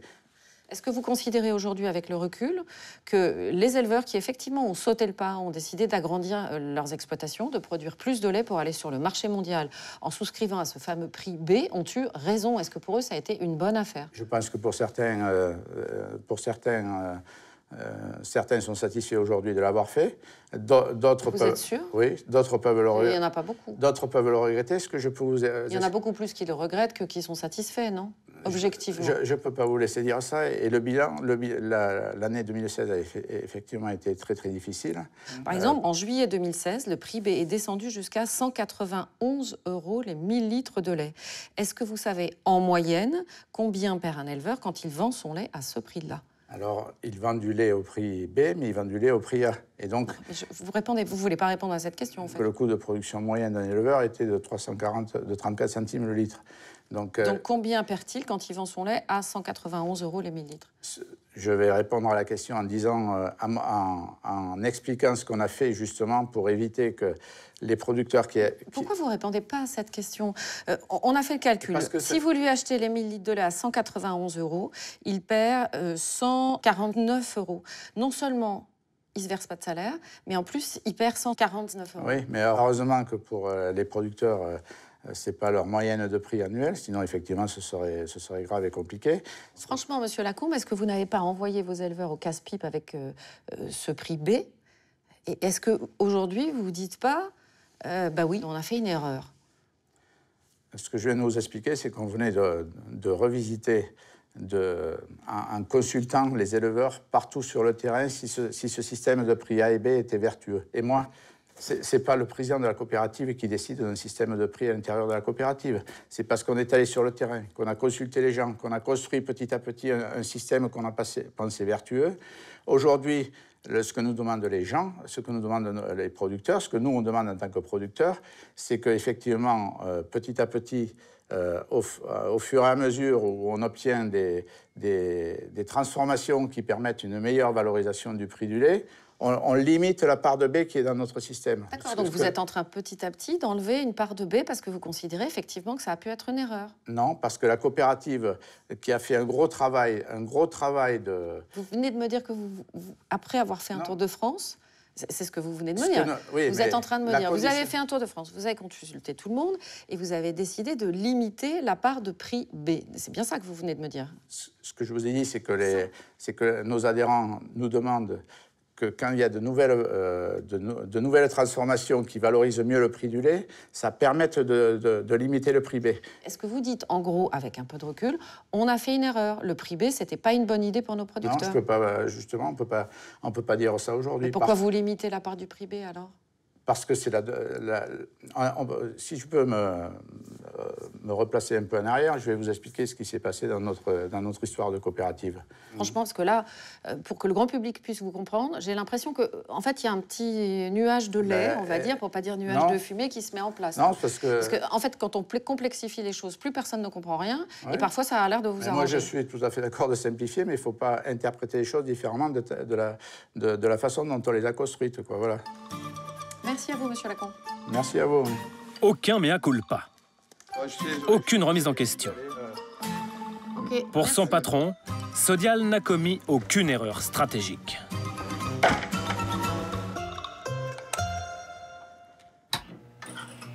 Pour vendre ses produits, l'industrie laitière préfère nous raconter de belles histoires et jouer sur nos plus bas instincts.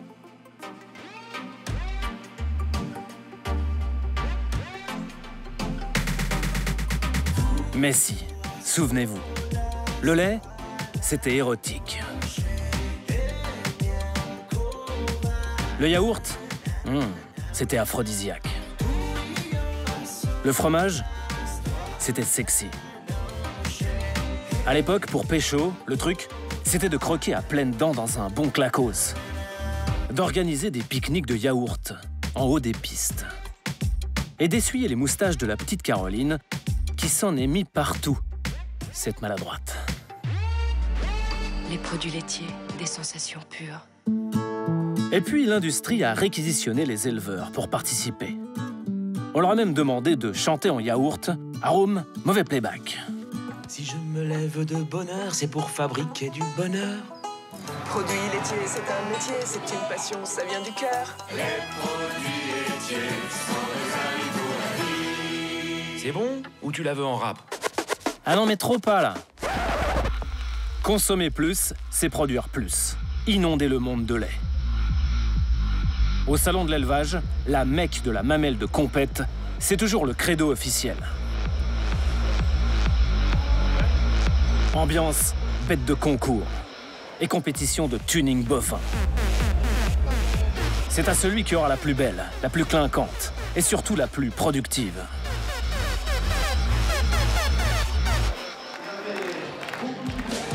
Pour gagner le concours de beauté, un seul critère, le tour de poitrine. Plus la mamelle est grosse, plus la mamelle est pleine, plus elle est convoitée. Ce n'est jamais assez pour impressionner le président du jury. Et pour vous donner mon trio de tête, on va lancer le jingle. On peut les encourager. Allez, on encourage ces éleveurs. Et paf, t'as gagné toi. Et toi t'es 2. Et toi t'es 3. J'ai tranché sur le poste mamelle avec des mamelles super bouillantes, en hauteur, en largeur, en équilibre de mamelle, elle est absolument magnifique. Et je crois qu'on peut l'applaudir bien fort. Beaucoup de qualité au niveau des attaches de mamelles. Pour alimenter la demande, les fermes sont devenues de plus en plus grosses. À mesure que les petites disparaissent, de méga exploitations apparaissent. La plus emblématique, c'est la ferme dite des 1000 vaches, inaugurée en 2014. La ferme des 1000 vaches dans la Somme, après 3 années de travaux, ça y est, elle fonctionne depuis mi-septembre. Grossir ou disparaître. Le premier syndicat agricole français y croit. Mais on veut des fermes de 200, 250 vaches qui seront plus rentables que des fermes de 80 vaches. Puis il y a toujours de l'hostilité parce qu'en France, on a l'impression que small is beautiful. Il faut que tout reste petit, la campagne d'avant. La petite ferme de Martine qu'on voyait... Martine à la ferme, voilà, ça c'est fini. Ce serait donc ça le modèle à suivre. Un système toujours plus intensif, une production toujours plus importante. Ce modèle XXL, un pays l'a adopté. Et on est parti aux antipodes pour le découvrir. Voici un champion du monde du lait. Il a une jolie casquette et il habite à 20 000 km de là. Ça, c'est ce qu'il faut pour du lait. Du bon lait. C'est même du lait en barre. En Nouvelle-Zélande, le pays où c'est la taille qui fait la différence. Ici, il y a 2 fois plus de vaches laitières que d'habitants. Si vous prenez 3 habitants de Nouvelle-Zélande au hasard dans la rue, eh bien 2 d'entre eux seront des vaches. Tout est démesuré. La taille des exploitations, la taille des troupeaux. Souvent plus de 1000 vaches. Oh, ça me rappelle les heures de pointe dans le métro à Paris. Un modèle hyper productif, hyper moderne, la traite à la chaîne. Ici, il faut 1 heure pour traire 600 vaches d'un coup, 10 fois plus vite qu'en France. Mettez votre doigt. Allez, mettez votre doigt. Vous sentez l'aspiration? Non, profitez pas trop, hein. La plus grande industrie laitière au monde.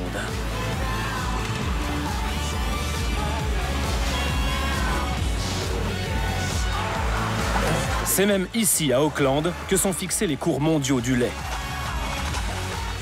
Un business énorme, des usines, des ports et 90% de la production exportée, principalement vers la Chine. Le pays est devenu la vache à lait du monde en moins de 20 ans. Bienvenue en Nouvelle-Zélande, où derrière les longs nuages blancs se cache une frénésie productiviste. Pour percer le secret néo-zélandais, il faut commencer par retrouver Mark. Et vu la taille des fermes de la région de Canterbury, au sud du pays, c'est pas simple. C'est de trouver. C'est de faire la... On va demander là, non? Hi Mark. C'est son répondeur. Allez, peut-être qu'en roulant un peu, on va croiser Mark à un carrefour. Bonjour. Bonjour. Je vous cherchais partout. C'est tellement grand ici. Ah, voilà les paparazzis. Si Mark a accepté de nous rencontrer, c'est avant tout pour vanter la qualité de son herbe. Là, c'est comme au rugby. Sur un gazon, vous mettez face à face un éleveur néo-zélandais et un Français. À la fin, c'est toujours le All Black qui gagne. Regardez de plus près. Ici, vous avez un mélange d'herbes sauvages et de trèfle. C'est très bon, hein, très vert. Parfait pour la production de lait. Grâce à cette herbe miracle, Mark peut avoir un troupeau énorme, 1600 vaches. Oui, 1600. Nourries à l'herbe fraîche toute l'année. Ici, par exemple, voilà ce qu'il reste de l'herbe du petit déjeuner. Ça, c'est le résultat une fois que les vaches ont mangé. Et maintenant, on les a mises à côté. Il faut 21 jours pour que l'herbe repousse. Et ce sera revenu comme avant? Oui. Vue du ciel, la ferme de Mark ressemble à ça. Un camembert de presque 1 km de diamètre que les vaches grignotent portion par portion. Quand elles ont mangé toute leur bande d'herbe, elles passent à la suivante, et ainsi de suite. Il leur faut 21 jours pour faire un tour complet, le temps que l'herbe repousse. C'est immense, c'est vert, mais un peu artificiel. Regardez, normalement, l'herbe est aussi sèche que ça. Ah, sans irrigation? Oui, c'est comme ça au naturel. C'est inutile pour nous. Ah oui, on voit clairement la différence en termes de couleur.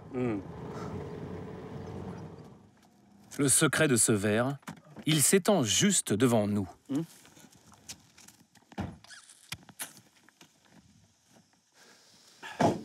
C'est plutôt immense.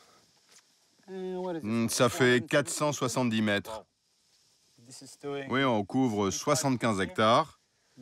Et le tout à 360 degrés.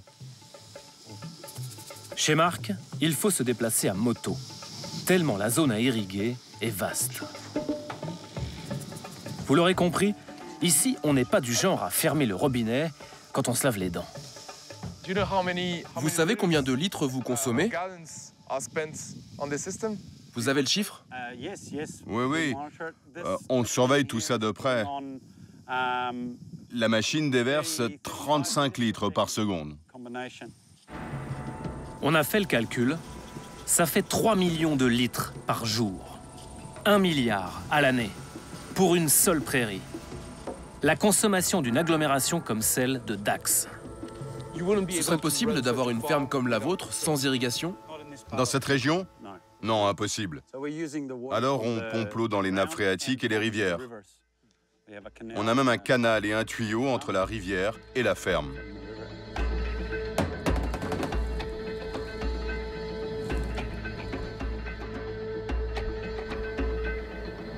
Dans cette région très sèche de Nouvelle-Zélande, il faut 2000 litres d'eau pour produire un seul litre de lait. Ça fait beaucoup. Surtout qu'il y a des riverains autour.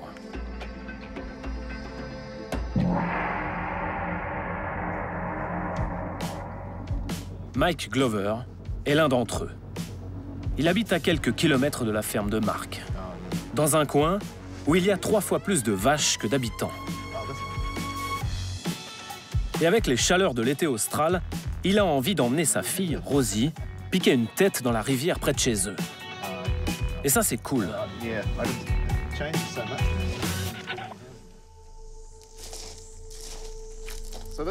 Là, il y avait une rivière avant. Depuis quelques années, il y a comme une dans le rivage. Des algues vertes. Comment se fait-il qu'on puisse marcher sur cette rivière? Parce qu'il n'y a plus d'eau. Et ça, dessus, regardez comme c'est épais. Il y a un paquet d'algues différentes là-dedans. Quelle est la cause de tout ça? C'est un cocktail de polluants, à base de nitrates, principalement. Ça vient des effluents des fermes, des engrais, et aussi de l'urine des vaches. Avant, le coin était touristique.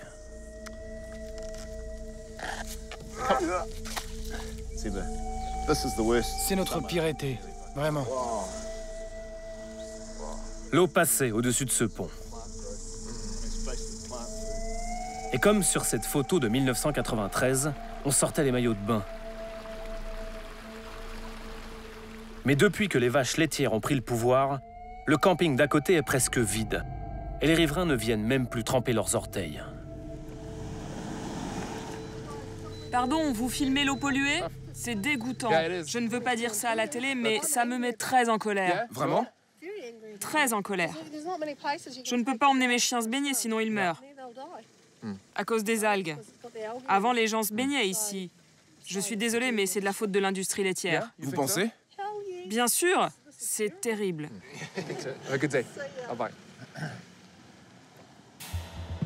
Pour un aperçu des dégâts, suivons le lit de ce qui reste de la rivière et prenons un peu de hauteur.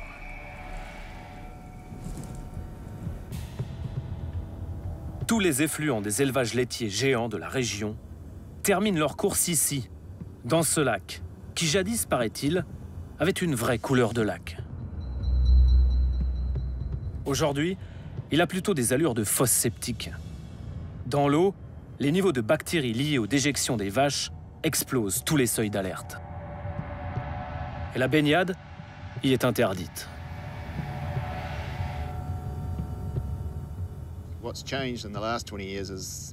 Ces 20 dernières années, ce qui a le plus changé, c'est l'intensification de l'élevage en amont. Il y a aujourd'hui 170 000 vaches ici. Leur déjection, c'est l'équivalent des déjections de 2 millions d'humains. Où est le système d'assainissement pour cette population supplémentaire? Les vaches de ces fermes géantes. Et la question à laquelle les autorités n'ont jamais répondu, c'est où va tout ça? C'est vrai ça? Où ça va, tout ça? Où ça peut bien aller? Mystère. Je sais que l'élevage laitier, c'est un gros business. Mais s'ils ne savent pas faire de l'argent sans polluer, alors il faut trouver autre chose. Et puis, pourquoi Rosie devrait-elle payer pour ça? Elle et les générations futures.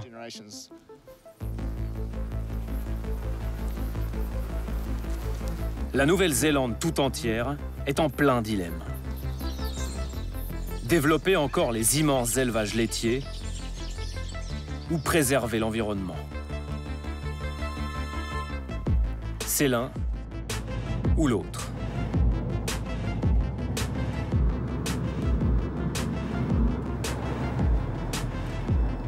À l'université Massey, un homme crie seul dans le désert depuis trop longtemps.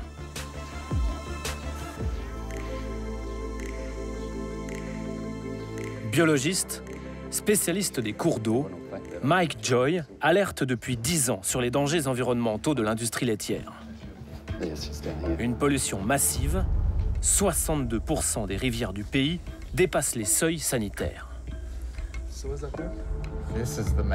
Les différentes couleurs ici représentent les niveaux de nitrate dans l'eau. Tout ce qui est orange, rouge foncé, ça dépasse la limite autorisée. Donc peu de nitrate ici, beaucoup ici. Regardez toutes ces zones rouge foncé, ce sont les régions laitières. Elles dépassent toute la limite. Ces zones rouges, forcément, ça ne colle pas avec l'image écolo des campagnes de pub touristiques du pays. Let us take you. Let it wake you from inside. And show that your dreams are here. Waiting. Problème, vous souhaitez développer votre tourisme fait de sensations pures, mais vous voulez aussi continuer l'élevage laitier parce que ça rapporte. Solution du gouvernement, changer le nuancier. Au lieu des 20 couleurs comme avant, paf, on passe à 4 couleurs. Voici les nouveaux seuils. Désormais, nous avons le A, le meilleur, vert foncé. Et regardez maintenant. C'est excellent presque partout.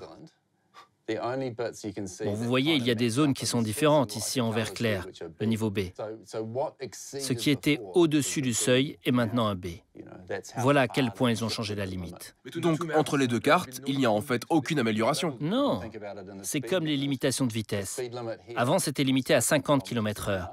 Et là, on est passé à 690 km/h. Donc ça ne s'améliore pas, mais ils disent que si, que c'est positif. C'est fou. Donc à droite, personne ne dépasse jamais la limitation de vitesse. Non, personne. Ah, peut-être que ces quelques cas extrêmes auront une amende. Mais pour tous les autres, ça passe. À force d'intensifier sa production de lait, la Nouvelle-Zélande a fait bien plus que détruire son environnement. Elle a déclenché une bombe à retardement financière. Là-haut sur la colline, voici Steve, à la tête d'un élevage néo-zélandais type, c'est-à-dire 600 vaches tout de même.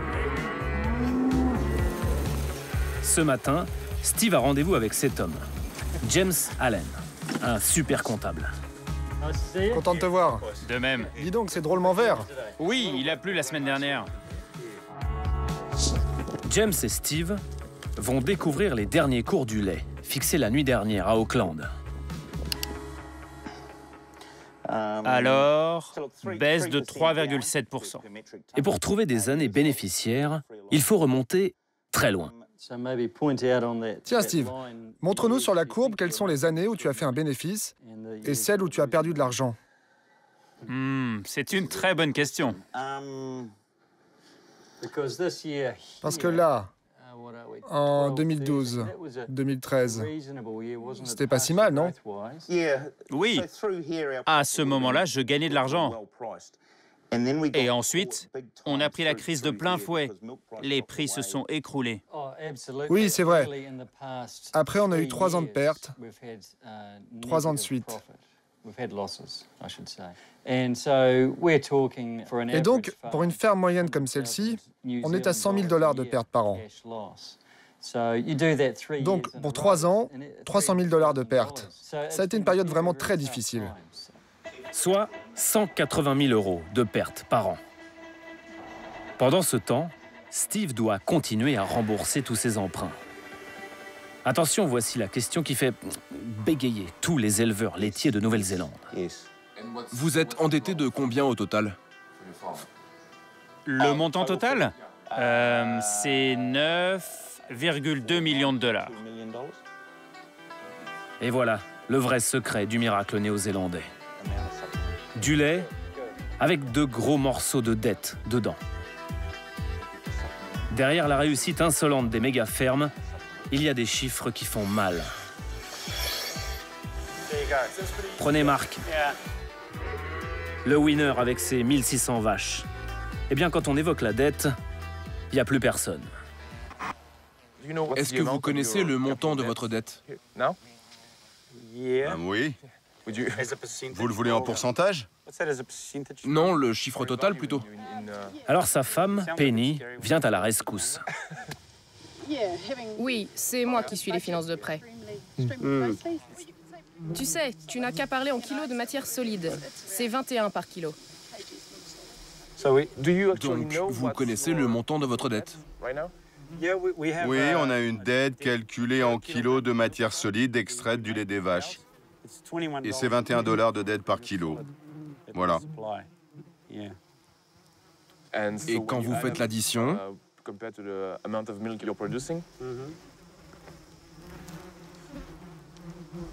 ça fait un gros chiffre? Ouais. Environ 20 millions de $. Ouais. 20 millions de $ néo-zélandais, soit plus de 12 millions d'euros. La majorité de cette dette, Marc l'a contractée pour acheter ses 717 hectares de vertes prairies. Aujourd'hui, il a une montagne de dollars à rembourser.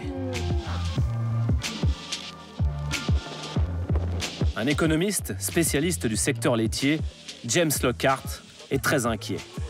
Si le pays est devenu leader, c'est au prix d'un endettement insoutenable. Est-ce que ces grosses fermes sont rentables? Les bonnes années, oui. Mais les années ordinaires, à peine rentables. Et les mauvaises années, c'est la catastrophe. Et vous cumulez encore plus de dettes. Aujourd'hui, nous avons 50 milliards de dollars de dettes pour le seul secteur laitier. 50 milliards, c'est l'équivalent de la moitié de la dette budgétaire de tout le pays. Une broutille, quoi. Et c'est inégalement réparti.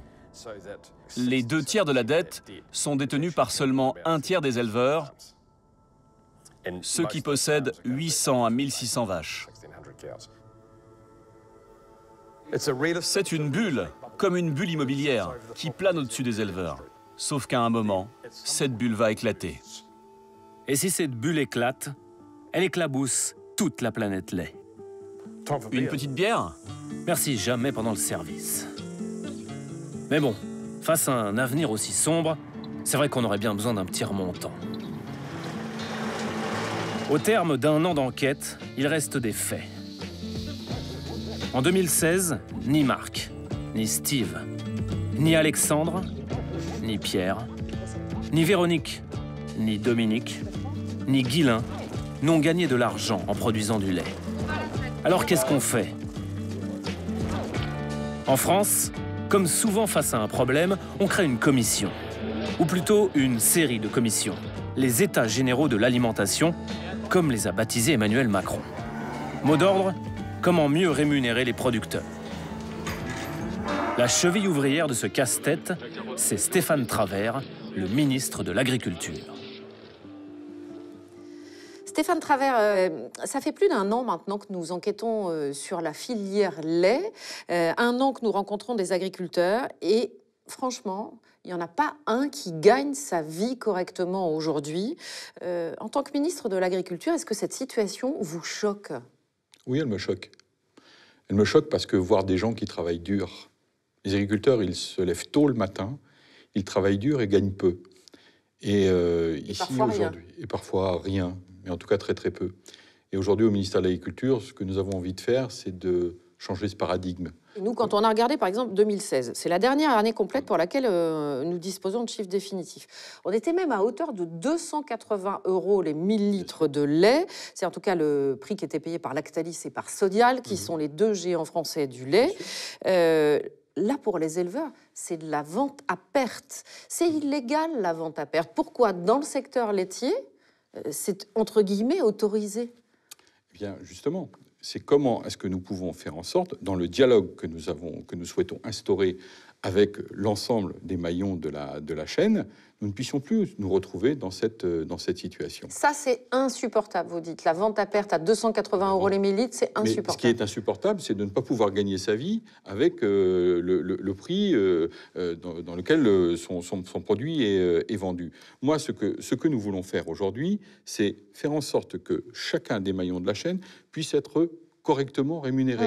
Et nous, ce que nous souhaitons faire, c'est faire en sorte que demain, nous puissions inverser la construction du prix, c'est-à-dire en partant du prix de revient de l'agriculteur, de son coût de production. Mais vous savez, ce que je me dis en vous écoutant, c'est que vous semblez assez optimiste, parce que quand on regarde ça de l'extérieur, quand on regarde les chiffres froidement, on se dit plutôt que les éleveurs laitiers, ils sont condamnés à disparaître en France, tout simplement. Mais si le ministre de l'Agriculture que je suis aujourd'hui n'est pas optimiste, comment est-ce que l'on fait derrière pour entraîner toute cette population et tous les acteurs du monde agricole qui ont besoin de retrouver de la confiance? Oui. Je crois qu'on a la capacité à pouvoir définir, parce que les producteurs et les éleveurs auront su se rassembler dans des organisations de producteurs, de pouvoir définir un prix qui couvrira à la fois leurs besoins pour payer leurs charges et qui leur permettra ensuite d'avoir cette capacité à investir, d'avoir cette capacité à innover pour être demain beaucoup plus compétitifs et donc de mieux résister aux effets de crise que nous connaissons sur les territoires. Mais là, ce que vous êtes en train de me dire, pardonnez-moi, c'est qu'il faut que les éleveurs se regroupent pour peser plus lourd et réussir à imposer un prix. Expliquez-moi comment des petits producteurs laitiers, même s'ils se regroupent ensemble, vont réussir à imposer quelque chose que vous, ministre de l'Agriculture, vous n'arrivez pas à imposer. Parce que ça va être leur capacité. L'État peut faire un certain nombre de choses. Mais les organisations de producteurs, par exemple, celles que nous voulons construire, sont des organisations de producteurs qui auront demain la capacité à aller négocier avec le transformateur, parce qu'ils seront nombreux, parce qu'ils représenteront une force. Déjà, les organisations de producteurs. Bien sûr, madame. Mais aujourd'hui, et ils n'arrivent pas à imposer quoi que ce soit. Nous avons besoin ils sont beaucoup moins forts que les géants du lait, beaucoup moins forts que les industriels, beaucoup moins forts que la grande distribution. Nous avons besoin de leur donner plus de pouvoir. Nous avons besoin de renforcer le pouvoir des organisations de producteurs. Et c'est ce que nous allons essayer de faire à travers la loi, pour faire en sorte que l'on puisse reconnaître cette existence des organisations de producteurs. Voilà. Sans attendre la loi, certains producteurs ont décidé de changer pour vivre de leur métier. En passant au bio, en produisant pour des AOP, des appellations d'origine protégée, ou en choisissant un autre modèle. C'est ce qu'a fait Régis Mainguy. Après que Lactalis a cessé de collecter son lait, Régis a changé de crèmerie. Ses nouveaux patrons, près de 8000 consommateurs qui décident directement sur Internet à quel prix le lait est acheté aux producteurs. Et dire qu'à l'heure de la traite, Régis ne regrette pas Lactalis, c'est un euphémisme. Allez, là, le lait part pour la marque consommateur, c'est qui le patron?